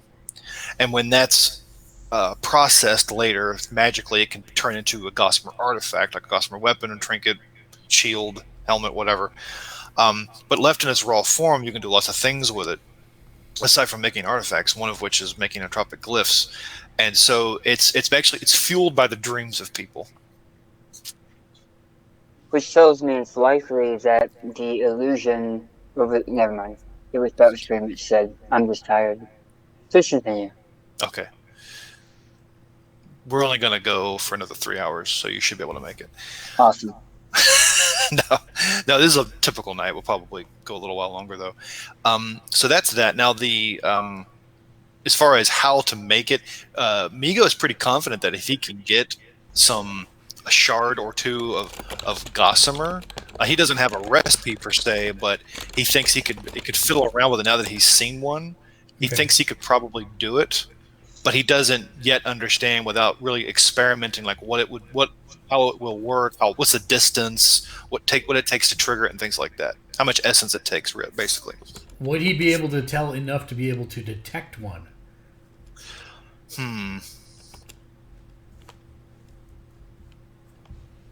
Now that he's kind of got a good look at it and what it does. I would say maybe. I would say I'd probably give you a bonus or something when we get to that part of it, where it's like I treat it as a trap, where it's like you make a perception survival roll, and I would simply, whatever your roll is, I would just give you some bonus successes and be like, hey, you're really acquainted with that, so you'll be able to kind of see the almost like a predator blur as it moves. Not that it's moving, but it stands out to you. Right. Got it. Okay. Awesome. Thank you. I just don't have any way to express that other than when it happens, you'll know. But as far as Jess's successes go, she's pretty confident that it has a lot to do not just with essence usage, but with your anima banner level. But because chaos works so differently than order, she's pretty certain that the higher the anima banner, the less likely that the glyph will deactivate your essence. So it's the exact opposite of what you might think it'd be. So to avoid them, it's more a matter of A, can you detect them, but B, she's thinking that the more Super Saiyan she is, the better off she is. Awesome. Okay, I think I've answered both questions, unless Anthony had one, but I don't remember. Nope, I did not. Okay. Cool. It's me. Oh, yeah, so we're moving to number 8, and we're going to talk about this horse? Yeah. Okay, go ahead. So what's the deal with this horse? Of course. No one can talk to a horse, of course. That is, of course, unless the horse is the famous Mr. Ed. Is it the same horse that we saw in Barum? The horse which came to Eladath's rescue is the result of a divine wonder gifted to him by a deity known as Hipparchus the Stallion Lord, patron god and grand Subashi of the Marukan people. The horse appeared to rescue Eladath from danger. There are many such horses scattered around creation which live abnormally long lives, have great stamina, and can travel greater distances than most horses. Migo believes the one he saw in Barum belongs to this deity. Because these horses were connected to Eladath in a mystical manner, they also feel an inexplicable connection to Migo and try to stare him down in the doorway of a public library. Before they get a door shut in their face. Oh, yeah, the door slamming. That was pretty funny. Okay, thanks, bye. So my only question about this is, do I feel that there's a way that I could actually find one of these horses, or more of these horses?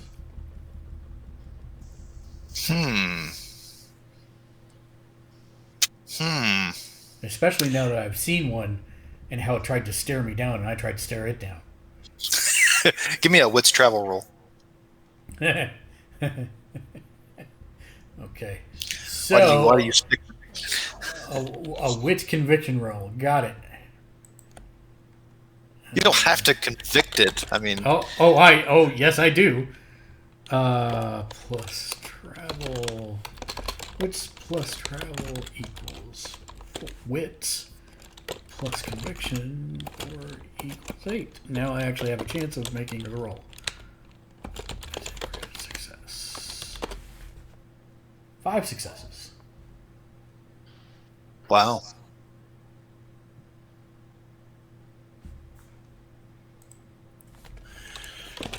So, Migo is wondering if he could get one of these special steeds, basically, like whether or not he knows where to go to find one. Right. Or how to summon it, if there's a way to do that. He is fairly confident that if he can successfully beckon either Hipparchus the Stallion Lord or maybe an avatar of him and find a way to get a trinket or a blessing or basically something from that deity, then he could reliably beckon such a steed. Whether he could do more than one depends on how well that conversation goes, and whether you totally insult this deity or he falls in love with you or whatever. Like it's gonna be a social thing. Okay, so then my further question on this one is, can I remember the deal that Eladath made? Further future. Can you remember the deal he made? I'd do it to you, but that's a int lore hole. I'd do it. Int lore, that's fine. 3 and 5. Okay.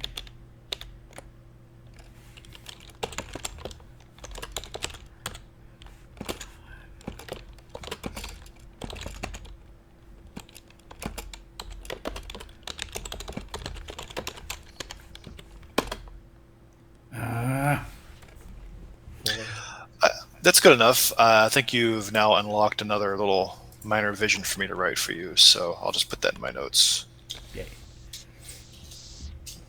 And also in your notes, I was just going back and looking at some of the other things. There's still a Mapping the Relics journey outstanding for the dagger and scabbard. Yeah. Okay. Yeah, I got a lot of those going on. Yeah.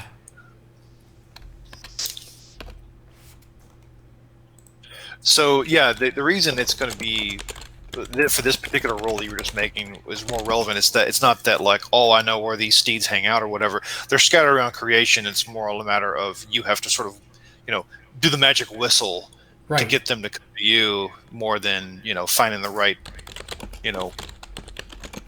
But I figure somewhere. if Migo can remember the deal that Eladath made, then that'll give him perhaps an upper hand in the negotiation with the god. Yeah, and the Stallion Lord is what's called the Grand Subashi of the Murugan people. Think of that as like the head cavalryman, the one that leads the charge. Got it. And the only reference I think that was ever made is to Theseus about Kojin, which It was. That was a long time ago. Who?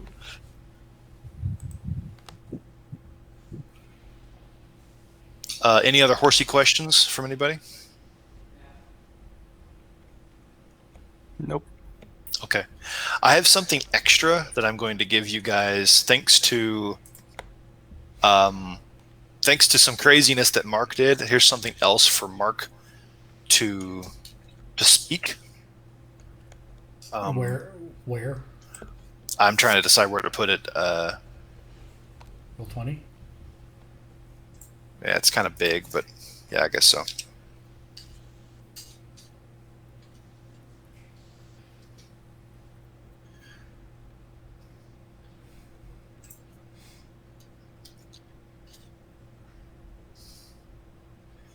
Oh, this is huge.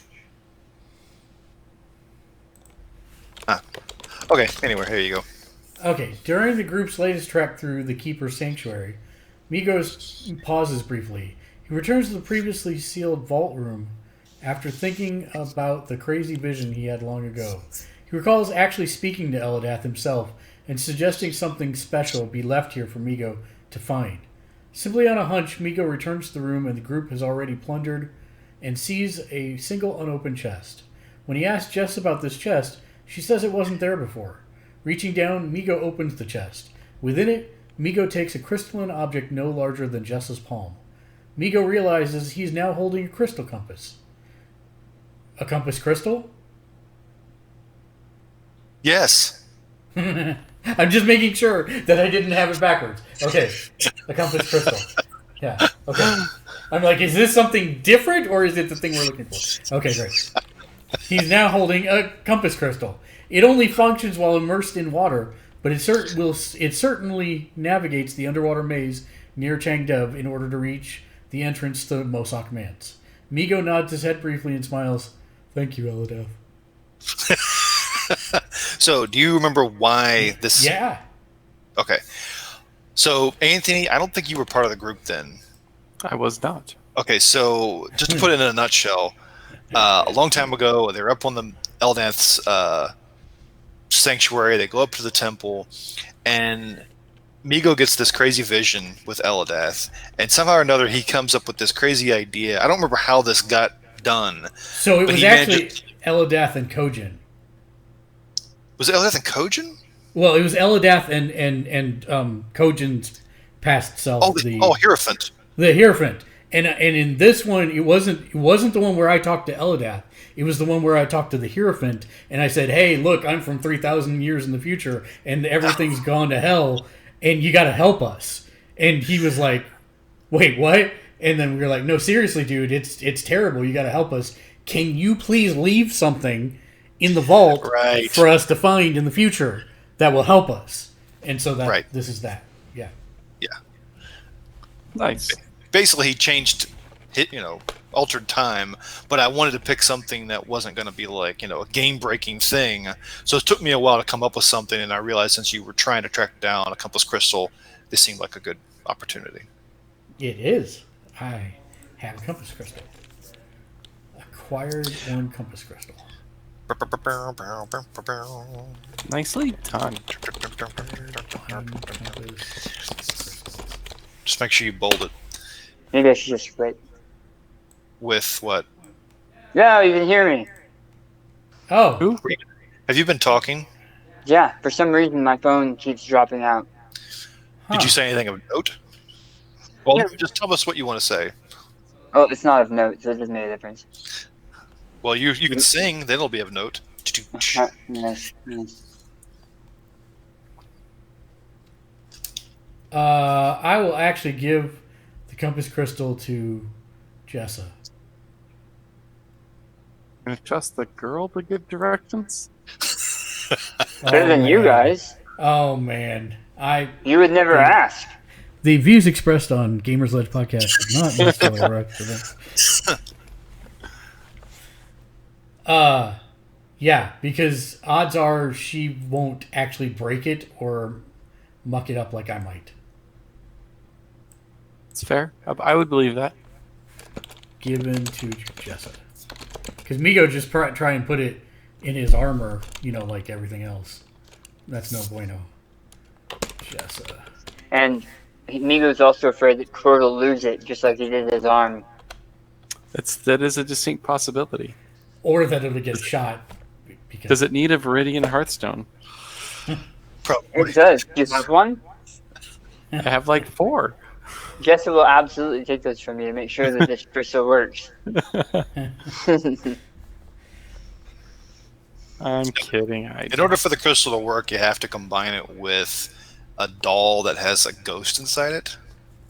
That's Where weird. we We don't have any of those since I set the last one on fire. Yeah. But I did just learn this new spell that I found in the library about how to create a doll that can be infused with a spirit. Migo, do you want to give it a shot? Did you? Yes. That would be dangerous. Actually, he kind of did. He kind of did. Which is somewhat funny, but anyway. So, you guys are now done with the questions. Well done. Oh, I totally thought he was going to say Essence 4. Damn it. No, I've already decided the order in which people will reach Essence 3. None. That's the order. That's right. 0. This is one of the reasons why I was afraid of this being on your Twitch, because people are like, these guys never level up. It's true. I should have took this game and split the 5 essences between 20 levels or something, and give you guys cookies in between or something. No, it's all good. We understand. That I'm a stingy, miserly bastard. Good job. Good job, report. Please, sir, may I have another XP? Alms for the poor. Well, Court already got his bonus XP for being on time. True. As he should. True. Yep, 100%. As he should. Because there were definitely shenanigans on our end. Yeah, I think. What did I give you? A 1d1000 bonus for being on time? I think that's what it was. Yeah, you rolled a 1, but that's okay. Not an actual number. He gave you a dice. That's all. Right.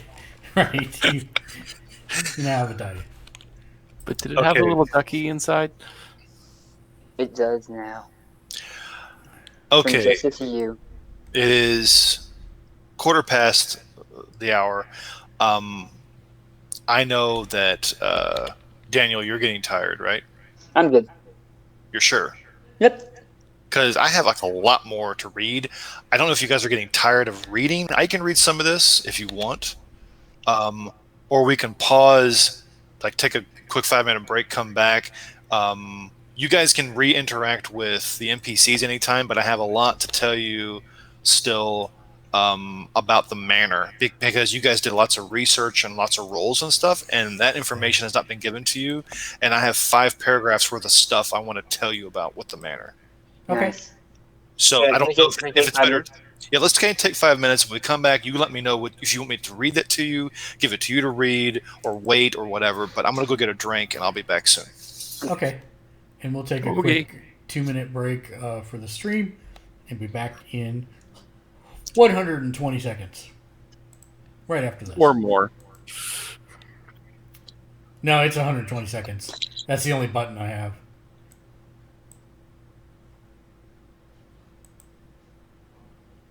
Okay, and the stream's on break for 1 minute and 55 seconds. I'm actually going to get something as well. I'll be right back.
All right, I'm back.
Yell at me if your phone's not working for some reason. Yeah, I can't tell. You can use my laptop if you want. Or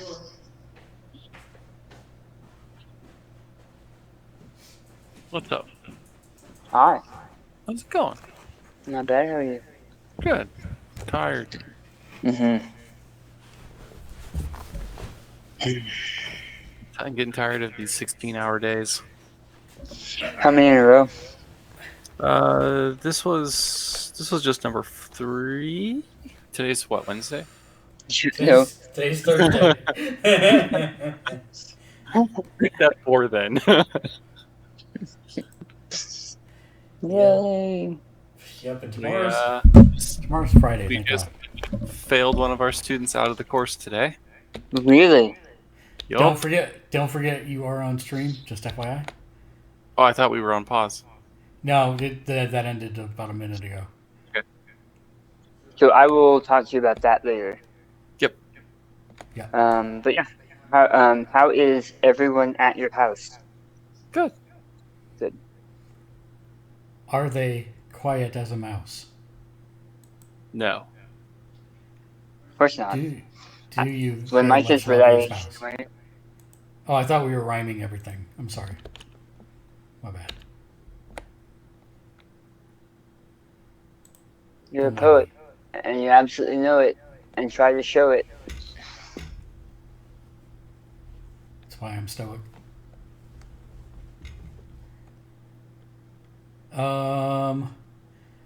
Okay, so I got that. So did you write down on your character sheet that you've got the crystal compass, the compass crystal? Damn it! Now I'm gonna do that all night. Because I don't have the ability to do that. Okay, well I wrote it in the notes that I gave it to you. Thank So. Also write in your notes that I am giving you an orichalcum sword and shield that I found on the side of the road. And they're Migos size. Nice. Strange. Very strange. Oh, so interesting story. Is Jay back? No. While Jazz and Court were off doing their side adventure, they were on a boat and heard some buzzing of wasps almost. And it was some random creature that had snuck onto the ship, broke into our luggage, and stole a bunch of our things. When Court tracked them down, he also found some of Jessa's things. He gave them back to Jessa a long time ago. But in the things that he found was also Eladath's sword and shield. It's crazy. Mm-hmm. That is amazing.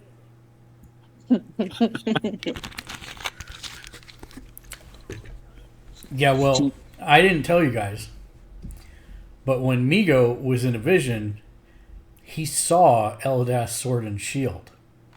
What? Yeah. Yeah. No idea where they are, though. Really sucks. They're right here. I keep telling you. Yeah, but those can't be the same ones I saw in the vision because Eladath had them. Oh, fair point. Yeah. And Jay, if you have a problem with us giving Migos weapons, you should probably speak up. Yeah. Nothing hurts. I'm just going to go ahead and write them on my character sheet and in my notes, okay? Got it. Migo is given Eladath's sword and shield twice. Well, I mean, you did earn them back when you fought the Eladath zombie who was brought back to life by the Viridian Hearthstone. Yeah. Once by Jessa and once by Court. So, you mentioned that earlier. Is that a thing? No idea. Oh, it is now. Exactly. I am reasonably certain that Court died when she was shot through the throat. He's now a zombie. And it is being animated by that Hearthstone. There is a distinct possibility that Court has died in the past. Yeah, I told you. Like, a month ago when she shot her through the throat. That was a day ago. I'm just saying. Oh, I thought that was yesterday.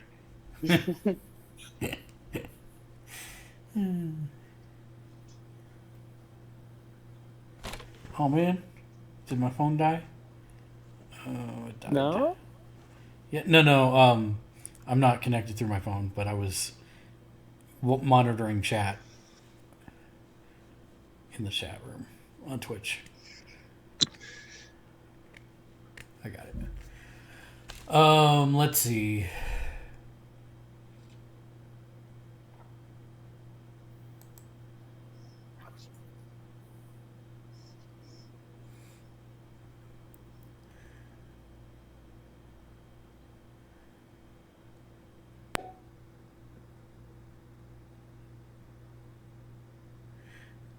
Migo throws his cudgel and attacks the compass crystal.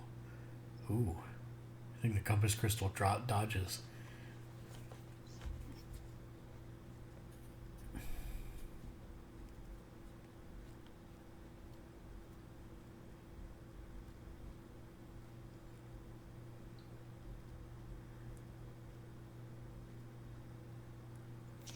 And I'm back.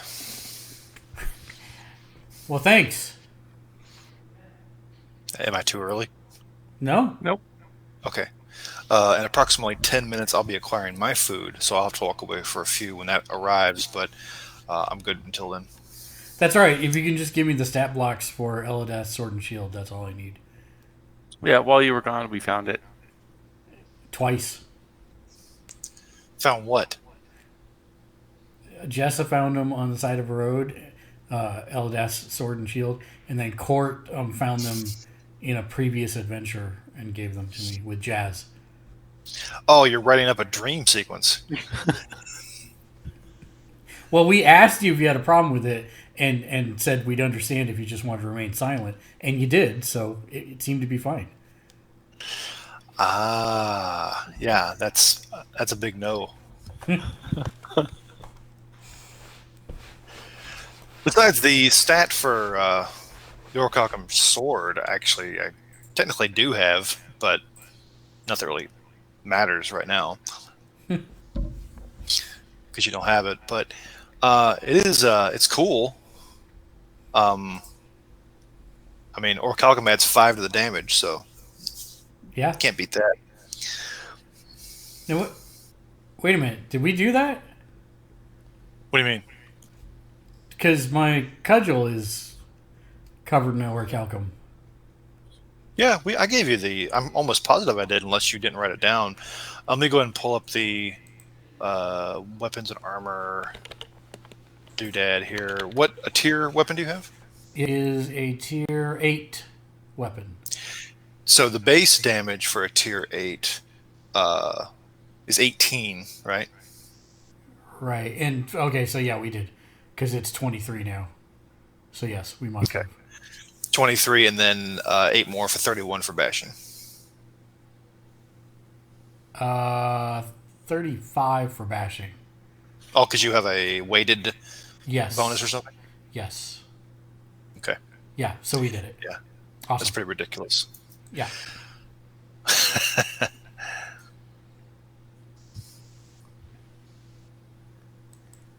Okay. Is Daniel back?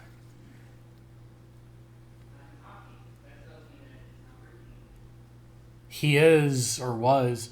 I think he fell off again. You know, here, but for some okay. reason it only picks up. I have to unmute and remute, even though I'm not muting. Can you hear me now? Yes. Yes, we can. I can, and your voice is amazing. I mean, I'm glad you're here. You know what? Actually, hold on. I'm going to drop that. Hold on. No. So, Mark, I'll read. I don't are you mind still reading. in a reading mood, or would you? Are you Yeah, kind I'll of read. getting hoarse? No, I'm good. I'll read. I hope I just put this in roll 20s. This roll with 2 successes. Uh, don't. Just goofing off. Yeah. Okay. Pay no mind. No, you're allowed to. I was attacking the bandits that had it, Eldath sword and shield on the side of the road. Oh, You guys okay. hear me now? Yes. I can hear you. Okay. I'm Unfortunately, you guys might get echoes, but I'm going just plain speakers and mic. it don't sound that bad. I mean, it's no more annoying than me hearing my own voice again. So, Well, right, but I mean, you might hear Mark echoing through mine, me echoing through Mark. no, I just hear myself echoing through somebody. Not name Probably Anthony. me. It's not that big a deal.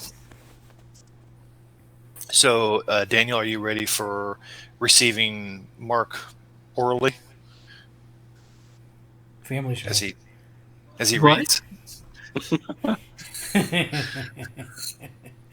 I got 2 successes, Daniel. All right, let's just go. Okay, here you go. This is you guys getting stuff out of the library, and with all the books and all the papers and all the pamphlets and journals or whatever, you put together this information. The current year is Realm Year 795. Research at the library revealed a few things about the manor. Barham was founded in Realm Year 545 by a solar eclipse named Traven Oathstone, father of Alana Oathstone. Which again makes Alana Oathstone really, really old. He declared himself king and began construction of 5 main buildings near Lake Katmara, a body of water named after his lunar companion. One of these buildings is the Oathstone Manor, under which was dug several pathways leading to a magically sealed chamber built by Katmara. The writings contained in several books in the library suggest Katmara was concerned for the safety of her solar mate and crafted several security measures to protect this chamber. It housed his belongings purported to be gifts from the gods, given to him long ago. Traven had many enemies, and he hoped creating a little meat-smithing town in the middle of nowhere would somehow cause his enemies to lose interest in finding him. Who would lose interest in a meat-smithing town? Yeah. If anything, his legend only grew at that point. That was me adding a little bit something different at the end. This next one is for Anthony. Katmara knew better. She was so fearful of Traven being killed by their enemies, she consorted with Malfian forces to ensure nobody could enter the chamber even if the security measures were somehow defeated. Legends speak of 2 slots next to the doors to the chamber. Court realizes these slots require the Malfian dagger and scabbard to enter the room. Eventually, the stories say both the Solar and Lunar died and were shipped via Guild riverboat to the ruins of Dalcanon to the east. See Exalted Guild Manifest 001.pdf for more information. The nature of their anathema status was kept quiet among the Baramites until all of their generation had died of old age. They did not pass this knowledge to their children, and even Princess Alana was ignorant of it for a long time. As the realm grew in power and prestige, it eventually sacked the former mining city of Jades northeast of Barham. Being so close to Mount Eladath and the town of Barham, folks became fearful they would be the realm's next conquest. Daniel? Ready? Can you hear me? Yeah. The magically sealed chamber under the manor is known simply as Katmara's Chamber. Rumors found in many of the books of the library point at various things which could be in the chamber. Extrapolating all the data carefully, the group determines the Moshak Claw key must be inside the chamber, possibly along with another solar conduit. Because this chamber was specifically made to protect the possessions of King Draven Oathstone, and the signs of this underground passages were never created. Mark? Due to the incursions by the Sahajin, the sewers have been intermittently home to these beasts. Though Magistrate Pelps Kaizaku has done his best to thwart the advances of the Sahajin while the group has been away, he fell hopelessly in love with. He has not been able to dispatch all of them. He has stated the sewers are now free of beasts with the help of Sheriff Gyrock's men, but the section under Oathstone Manor has not been cleared yet. There are probably still Sahajin underneath the manor as it connects directly to Lake Katmara. Anthony? Oops. Read it anyway. Me regarding the timeline events in Baron. Me regarding the timeline events in Baron, most of the legal documents in the library have either been too badly damaged or somehow lost. The group is able to recover a few documents which shed light on the sudden interest in Baron from the realm. It would seem an agreement was made by King Traven with the realm regarding the town and surrounding areas. Some kind of contract or oath was made, but the library doesn't provide much on this point. There is one thing for certain learned in the research. Traven made a deal with the realm which was to last 250 years. After this time expires, the Oathstone family was to bequeath its holdings to the Catholic Canaan, grandfather of Catholic Balthazar. That is the most pertinent from your roles from the library research. I have a whole lot more about the manor itself, but I was going to wait till you guys actually get there to sort of explore the manor and like learn some stuff about the manor and things of that nature. Not that it was going to take all session, but there's a lot going on at the manor, especially when you go underneath it. So the book that speaks of the contract and the deal with the realm, does it appear as if there are other copies of said contract? You mean that do the books speak of copies? As if I was to just, I don't know, accidentally throw that book that references the contract in the fire, would anybody know the difference? Well, it's more about, it's not so much, one book mentioning it, it's more about collating references from like 50 books. Like a little mention over here, a little journal from some traveler over here, a meatsmith's diary over here. Like we don't want to do this. We want the exact opposite, because they forfeited their end of the bargain by attacking the town and kidnapping people. And what year is it this year? I'm sorry, what's that? What year is it this year? Today is the 50th year.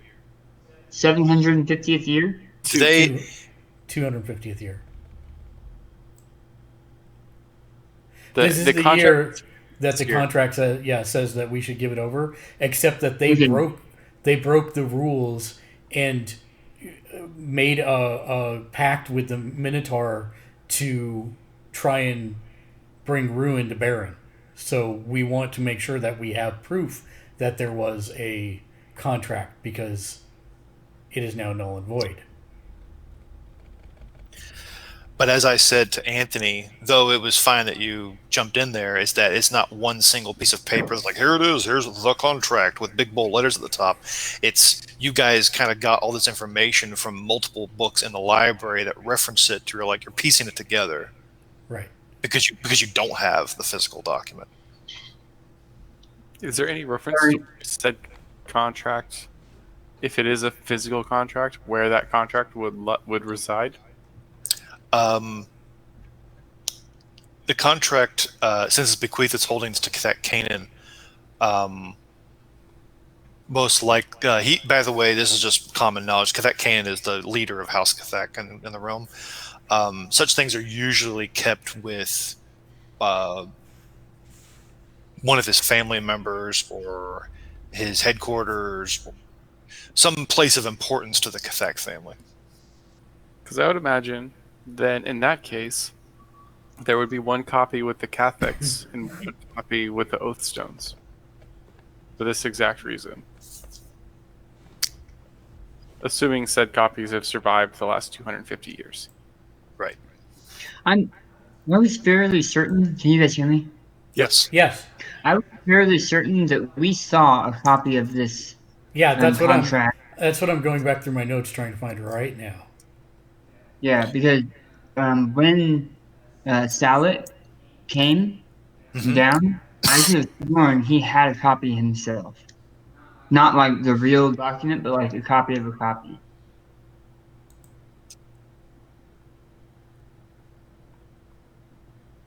Because that's how we found out about this whole thing with the realm to begin with. Yep. And I'm trying to find it. You might be thinking of Oathstone's will, but that's not the same thing as King Trayl's agreement. No. I was pretty sure it was a contract between the king and the realm, and that this was the year, which is why she was setting up her own death, so that there wouldn't be a war. Mm-hmm. I'm not saying you're wrong, but I would have to find it myself because if you guys have this sounds so familiar, and for all of the information you've given us, for me to think this sounds familiar, it means that you've mentioned it. I believe you. I don't know if I've PDF'd it or made an actual thing out of it. I haven't. You have not. Yeah. I didn't think You have mentioned it to a point where Mark and I, Amigo and Jessa had seen it, but not read it. Like, you didn't, like, pop them. I'm almost going to say that it was when we did research in the town hall. I believe that's where we may have actually found it with the really cranky woman. And we had gone in, and I thought we had found it. Yeah, I thought we had found it at that point. I do remember now. I don't think you took it though. No. No, we didn't. Wait, no, I think we did actually. I think we did. I'm going to try and find that. Maybe Jazz has this. Maybe that's why I'm not remembering this properly. Sure, blame the person that's not here.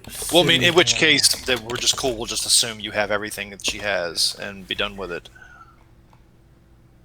Why don't I have this?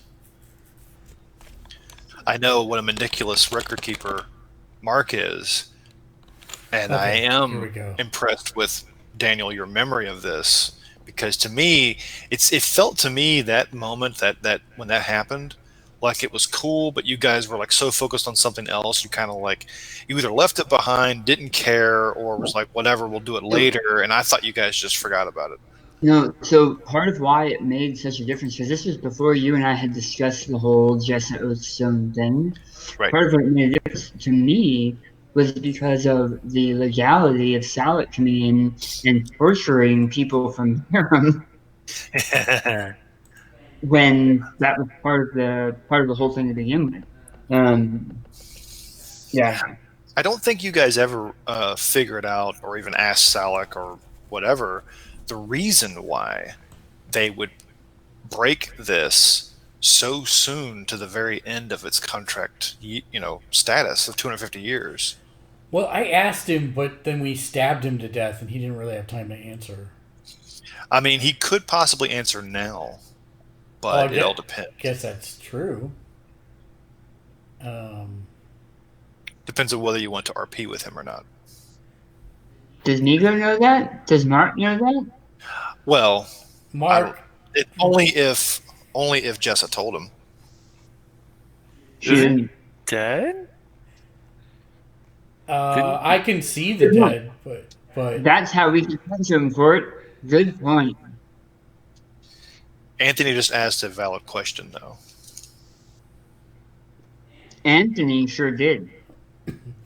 I'm sorry. I'm trying to find this damn. I found the part. We're Oh, just we found it. We found it. It's in a. It's in without anybody. It's in a folder. I found it. Hold on. Give me something I can type for myself. Yep. Give me 1 second. I'm trying to copy it here. Okay. In that case, I will clarify. Okay, go ahead, Daniel. Clarify. Anthony, shut your face. Oh, in that case, I'll do it. I can't answer. My face is shut. Actually, I don't know. Daniel, should I clarify Anthony's question, or were you hoping to keep it?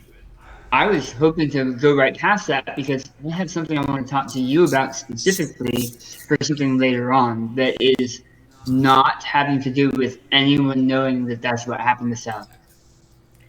But at this point, I don't think anybody knows, except for you. We do have it.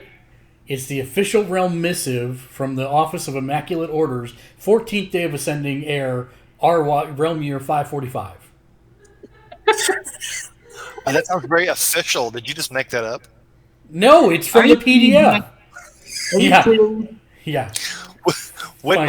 okay. What's the... hereby proclaim. It's called Exalted Realm Missive 707.pdf. It's in the Google Drive. Oh, it's in the Google Drive. Yes. I didn't know I put it there. Yes, because we found it and we copied it. Or no, I'm trying to see if we copied it or we hold on, I'm almost there in the notes. I'm not sure what this means for us. Blah blah blah. That'll be good and bad. If parts of a treaty, there's the whole thing void. Jessa nods at Migo. Yes, we take it. Jessa steals it to take to Kaizaku. Yeah, I literally have that in my notes. Wow, bravo! I'm gonna have to give you all bonus XP for that because I didn't realize that you were dumb. I guess so.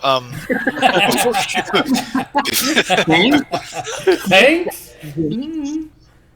That's my laced compliment. Before you read anything though from the official missive, because I wouldn't mind remembering what that said.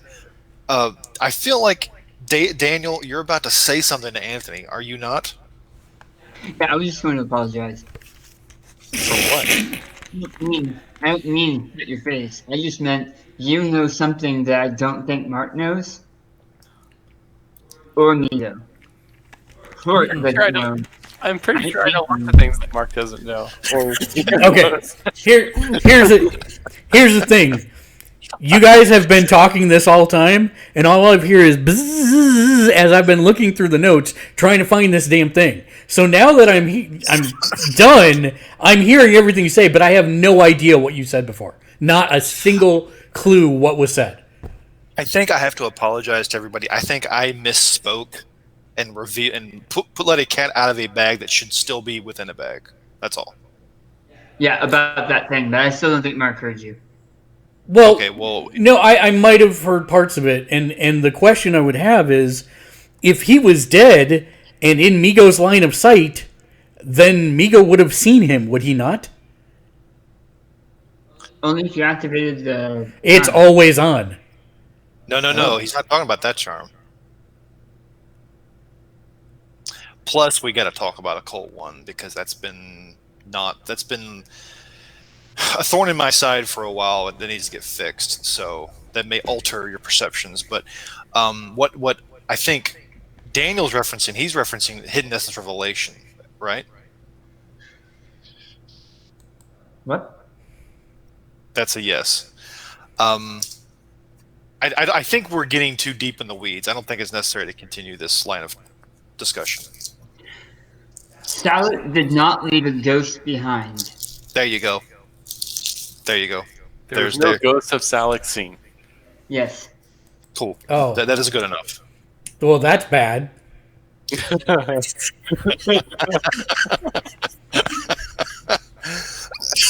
Okay, so what does the missive say? Because I got like 50 million things open right now. Yeah, so the missive says the following. It says, hereby... Hold on, I'm still opening it back up again. Okay. Hereby proclaim from Dragonlord Cathak Kynan, leader of House Cathak and custodian of the enduring breath of Isaac, to Traven Oathstone, Anathema Ambassador and founder King of Barum, 4. All concerned citizenry of Barum and all descendants. Proclamations and pronouncements. By the decree of the official prefecture commission of Kaithek-Kynan, in accordance with Article 3, Section 9 of dynastic precepts set forth by Dragon Lord Lydal Zanuck, Registrar of Anathema Reclamations in the Deliberative Senate of exceedingly judicious nobles and very long names, this office is hereby bids King Traven Oathstone with the following acts. According to the heavenly sealed oath of promise made with me during the new moon, you are required to relinquish all agreed upon lands and possessions at the end of 250-year period described in the oath. In exchange, no wild hunt will be commissioned to apprehend you or your descendants during this period. No citizen of Barum will be taken captive by the realm, and no interference will occur with the manse upon Mount Eladath.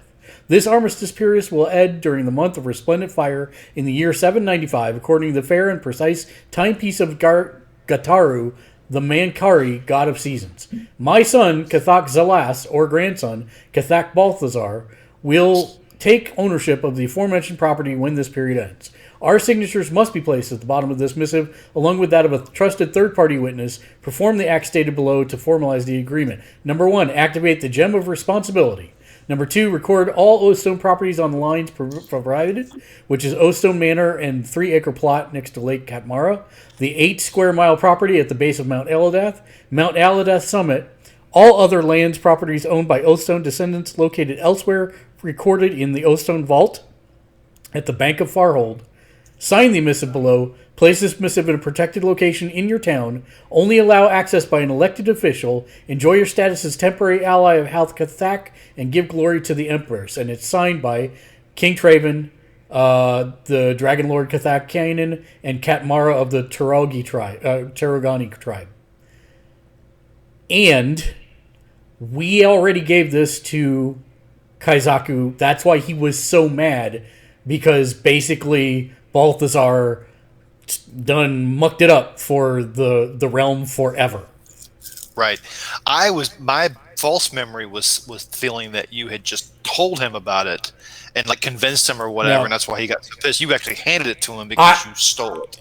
No, we copied it and we gave him the copy. Ah. So the original one is still in the office with Mr. Stump. No, the original one is with Jessa. Oh. Okay, so Barum doesn't have a copy anymore. Barum does not have a copy. The rightful heir and Princess Oathstone has the current copy. I see. Very good. And thank you for reading, because yeah, that was quite a bit, but it's fundamental. Indubitably. So, what have we learned from that? I don't know what it is that we do know what it is.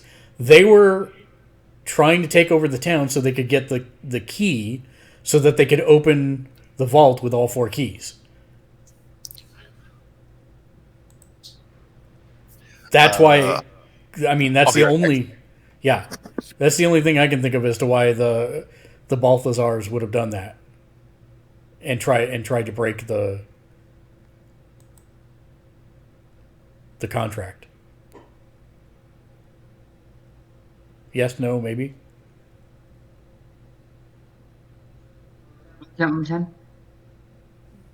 Say again? Exactly. He's telling you to say What did you get? I said, the only thing I can think of is that they learned about the thing that requires the four keys, and so they were going after Barum to create a bunch of upheaval so they could invade under the manor and try and get the key so they could open the thing. So, okay, question. So, we are currently in the year 795. This Yes. contract expires in the year 795 in the month of Resplendent Fire. And it is the of Resplendent Fire in the future, or the past of this year? It is in like next month's future, because we already asked this when we read this the first time. I missed that. I'm sorry. No, you're fine. Yeah, no. When we were in the town hall, the hall of records, that's when we asked that previously, and I want to say he said it might have been as far as 3 months away from now, but it's like we're down to the wire. Either way, the fact that Jessa's mentor, Mr. Gets Kidnapped a Lot, was kidnapped prior to the month of Resplendent Fire makes this contract null and void, correct? Correct. Ta-da! Well, actually, I don't know if it does. He's an appointed official, and it specifically says that no one from the town will be detained, restrained, or removed by force from the town by the realm. So because Jazz altered the documents, making him an official, that's what makes this contract null and void. Well, that was the will of Oathstone that Jazz altered. Yeah, she didn't Nope. alter this. So what made him an official of the town now? He's a He's citizen. Yeah. He's not. He's not the- a citizen of America. So he's not the postmaster? He was made the postmaster because of clever inking from Jazz. Oh. So what would then be the requirement to be considered a citizen of Barum, and did he meet said requirement? Being here for 3 years and buying property, which he did not.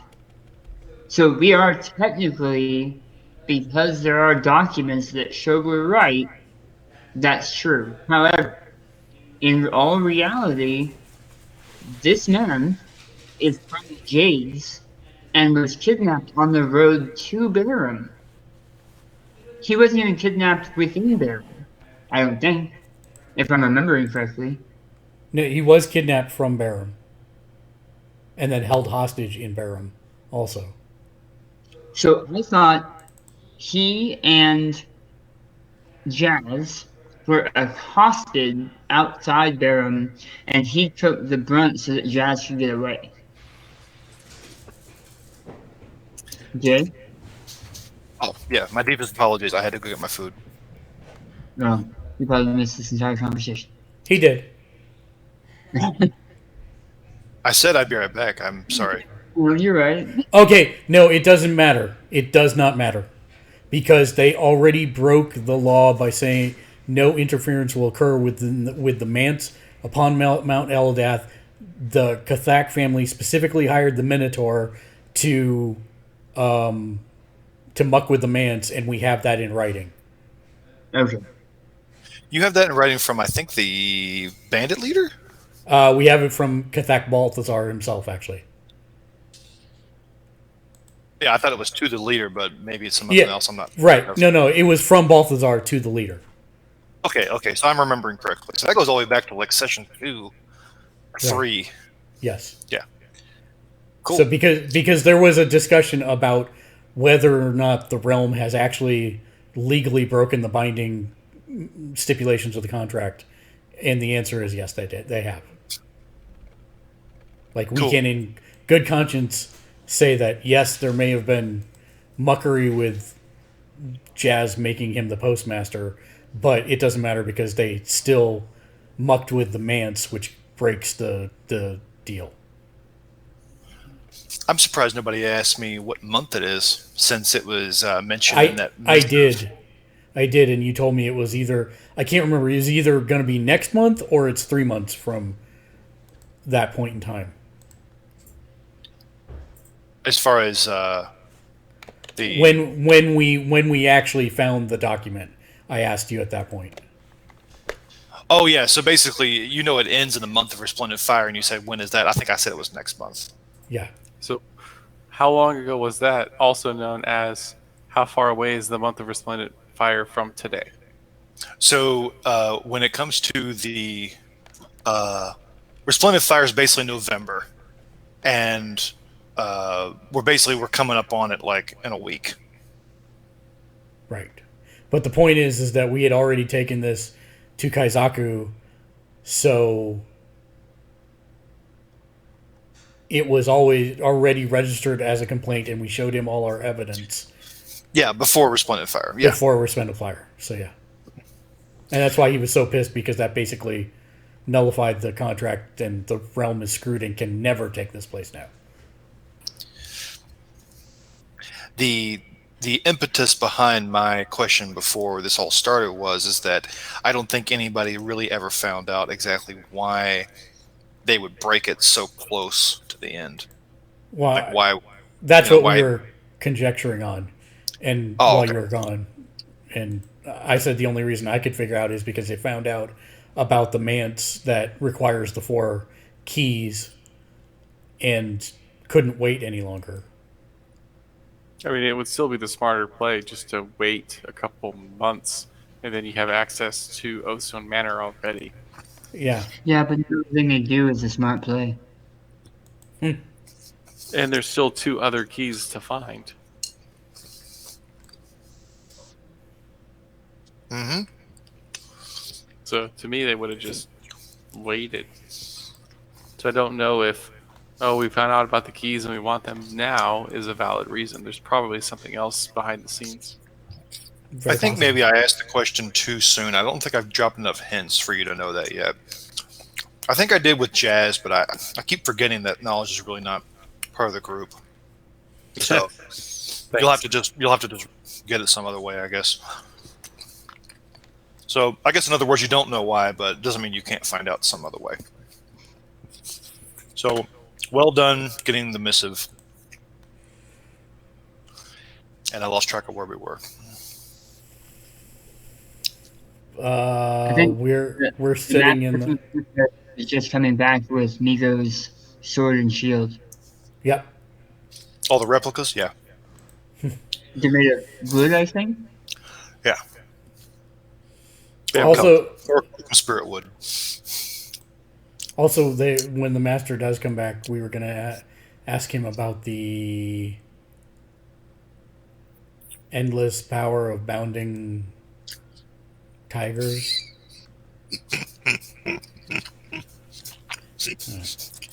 That's going to be funny. Whatever it was, Jessa needed to ask. The hanging beads, which represent doors in some places, separate as the master re-enters, and he says, "My apologies. I have been in the John for 3 hours. Do you have your meat prepared?" Who's John?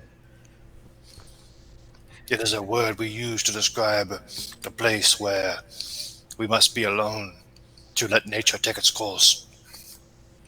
Okay. Were we supposed to prepare the meat? Are we eating here? Ugh. He then goes over to the kitchenette and asks for the meat so he can start preparing it.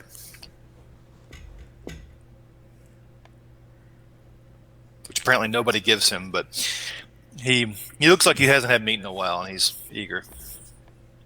Oh, then Jester will hand over the steaks. Caribou steaks and the rutabaga and the 6-pack. A 6-pack of rutabagas? That's messed up. A 6-pack of something. Mead. A 6-pack of mead. Fantastic. Thank you. So he starts to cook, basically, while you're talking. So I just wanted to add a little flavor to it, that's all. No pun intended. I think pun intended in that case. Yeah, intended. Go ahead and ask your questions while I'm eating my food here. What's Migo want to ask the dude? Migo nudges Jessa. Didn't you want to ask about the never-ending gobstopper of superness? No, I think that you're handling it just fine. I don't remember the name of it. He's obviously getting flustered with her. Daniel, you can ask the question. It's okay. Yes. What do you know of the last supplicant of endless power? He drops a ladle on the ground, and he's stunned. He has this look on his face. Like, you've never really seen him change his expression very much. But he sort of turns his head and looks at Jessa and says, "How do you know of such things?" We know of many ancient secrets. This happens to be one we don't have very much information on. He kind of looks down at the ground and shakes his head like he's very concerned, like he's worried. Don't worry, I'll get it. Flustered. And Not the Migo spoon. bends down. Yeah, he bends down and presents the ladle to him. He says, "Thank you, I guess." Then he points outside and summons another monk, and he's like, "You must perform meat smitheries while I speak to these people." And then monk nods his head, and so another monk sitting there cooking while he walks over to all of you and sits down. And he says, "The last supplicant of endless power. I must know, from where did you learn this phrase?" So as he starts talking, Grabalkin is going to be just outside the room when she she leaves her ethereal state to become corporeal and wanders into the room as any cat normally would, except being a Malk, she's a really ugly cat, and saunters over to lay down at Court's feet. That's all. Interesting. Okay. So I can't remember where we first heard about it. But What? We also, Migo chimes in. No, it was the name of that giant elk. yes, but we Yeah, also nothing like heard it before then. Oh, what was his name again? Azim Hassan. No. Masters No, the giant ephemeral never-ending source of power. last supplicant of endless power. The custodian of the last supplicant of endless power. That was Azim Hassan, but we also heard of it before, which is out of character why it's in our freaking notes. I just can't remember where we heard of it. No, it was because he sent me wine. I mean, he sent Elidath wine. Ah, the winery. You still have that, huh? Uh-huh. In fact, Migo will dig in his pack and pull out the Ruby Light Solaris and say, this is wine made by him. And he says, from Azim Kazan, son of Elazar, Arcanist of the Unconquered Sun, prime apprentice of Odinal, master artificer of Chiaroscuro, warden of the Echo of Souls, custodian of the last supplicant of endless power, and honored trustee of this Vizier's orb. You want some? He hears everything Amigo says, and then he sort of turns his head gently back towards Jessa and says, "Jessa, not only have you learned the name, last supplicant of endless power, but you are also now known of the name of the one who created it. Azim Kassan is the one who created the last supplicant." Okay, but that still doesn't tell us what it is or any further information about it. I mean, I understand now why he is the custodian of it, if he was the creator of it. Ah, I see. You are not familiar with the fact that it is a powerful weapon that has been dormant for thousands of years. It is sat peacefully off in the west in a place known as the Lap, for it is our greatest connection to the deific world. From Mazaleo, our Zongshi from heaven, who teaches us martial arts, meditation, everything we need to know as monks to understand this world. It is because our followers of him who dwell in this place known as the Lap, who spend their days making sure that the last supplicant of endless power is never reactivated. If it is, it could be the end of creation itself. Was he saying the lamb like the animal, or the lamp like a genie? Lap like you're running a lap. No. LAP as in lap of a person. Oh, well, but it's still the same word. Lap like you're Oh, yeah. running a lap. Yeah. A homonym, yes. Yeah. What I'm going to do is I'm going to show you guys something. And it's a picture, but it will hopefully shed some light on what I'm talking about. And I'm going to share it in Hangouts.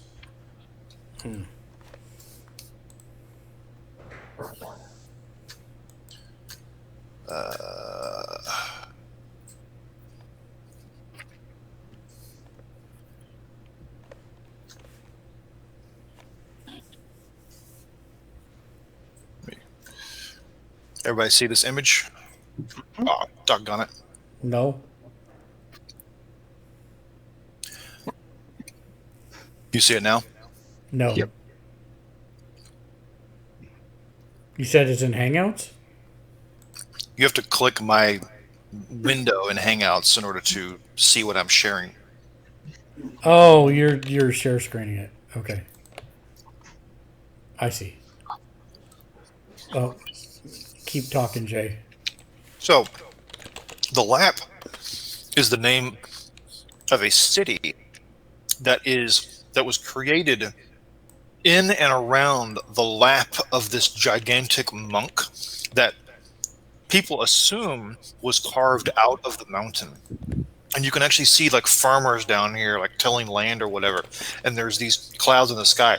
Everything like where his hands are is like the entrance to the city, full of monks and other people. But they spend their lives here in the lap of this monk. And they have always believed, or many people believe, or most people believe, that it's carved out of the mountain. And what this Kwanzi Tong is saying, that Azim had created this whole thing that they call the last supplicate of endless power. And so when he says it's at the lap, most people are familiar with this just from a historical background. Like you know what the Eiffel Tower is, even though you've never been there. It's kind of the same thing here.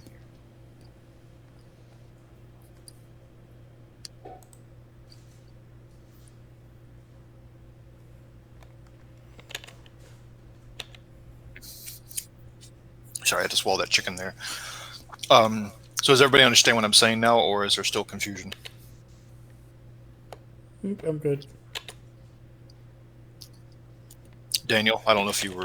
Yeah, it's good. Anthony? Yep, and I'm good as well. Okay.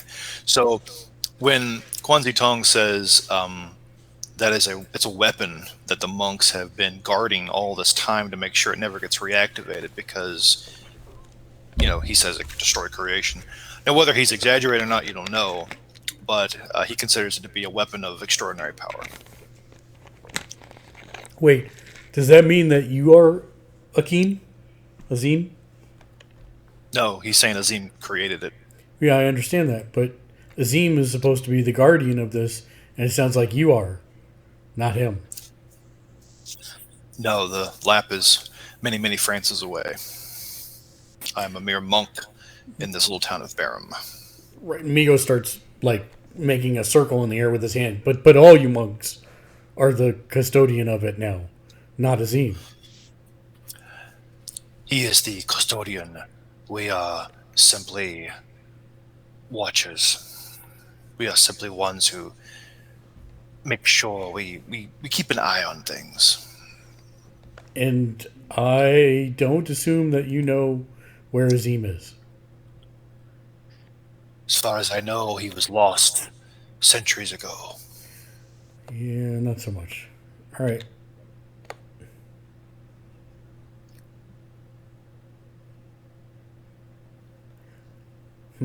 So, did Jessa have anything more to say on this?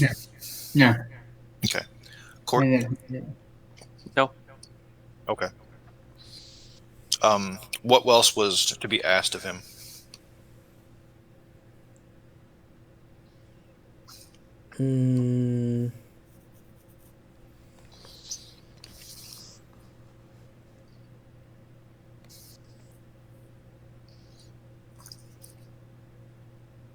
Oh yeah, he was supposed to tell us about the traps and stuff and layout underneath the Oathstone Manor.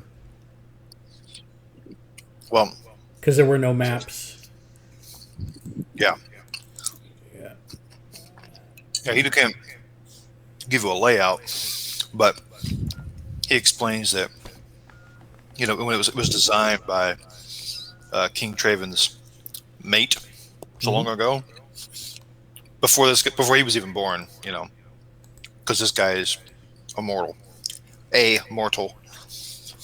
So he knows that the traps there are basically designed to stop anybody from reaching Ketmar's chamber. And he's basically going to go look in his library for some details for you and bring them back to you. So he doesn't have a whole lot to offer, but what he does have, he'll give it to you before you go there. Okay. Specifically, hopefully, stuff about the traps, because that's not something we've been able to find so far. We'll see. Also, I say to Court and Jessa, plus from what we found before, I don't know what we're supposed to do with those 2 slots. We're supposed to put something in there, I think, but I don't know what.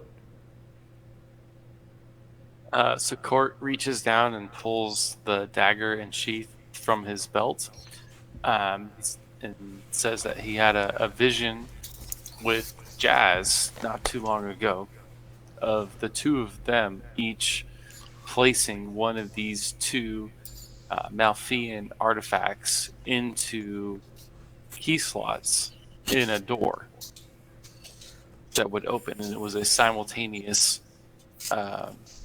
key turn. What does that mean? That Jazz has to be here with us? It might. No. It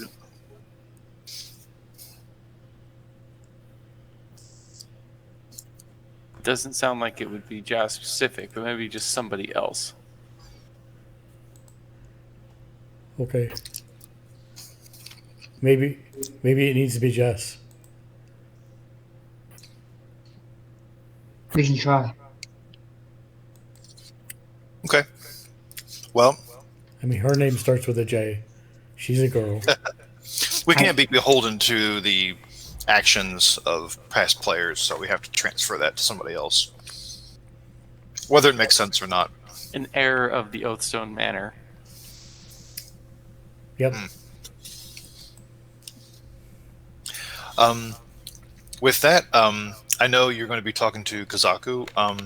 What we can do, given that at least it's after midnight for me, is that we can port that back into the IC chat between now and when we reconvene. Perfect. And like I said, I have a lot to show you when you get to the manor. A lot of goodies, actually. I was thinking I could give it to you now so you could decide what to do with it now, but we're kind of running out of time. Yeah. But there's going to be, there's going to be things that you're going to find and be like, oh, okay, wow, what do we do with this now? So we'll just have to wait and see. And I want to begin the cleansing and the trapping and all that stuff next session on the 8th. So unless there's any further questions when it comes to Kwanzi Tong and the meat smithing dude cooking your food, I think we'll go ahead and conclude. And in that case, as always, if you'd like to support us, you can do so by clicking the follow or subscribe button on Twitch. On YouTube, make sure you click the like, subscribe, and then leave a comment below. Let us know what your favorite part of the evening was. Make sure to hit that bell so you get notified whenever we upload new content, which is almost every day of the week, Monday through Friday. And last but not least, you can head to our Patreon page where you can get your name listed as a producer on every single show that we do for as little as $1 a month, just like the fine folks coming up momentarily. For Jay, for Anthony, for Daniel, and myself, thanks for watching. Till next time, game on.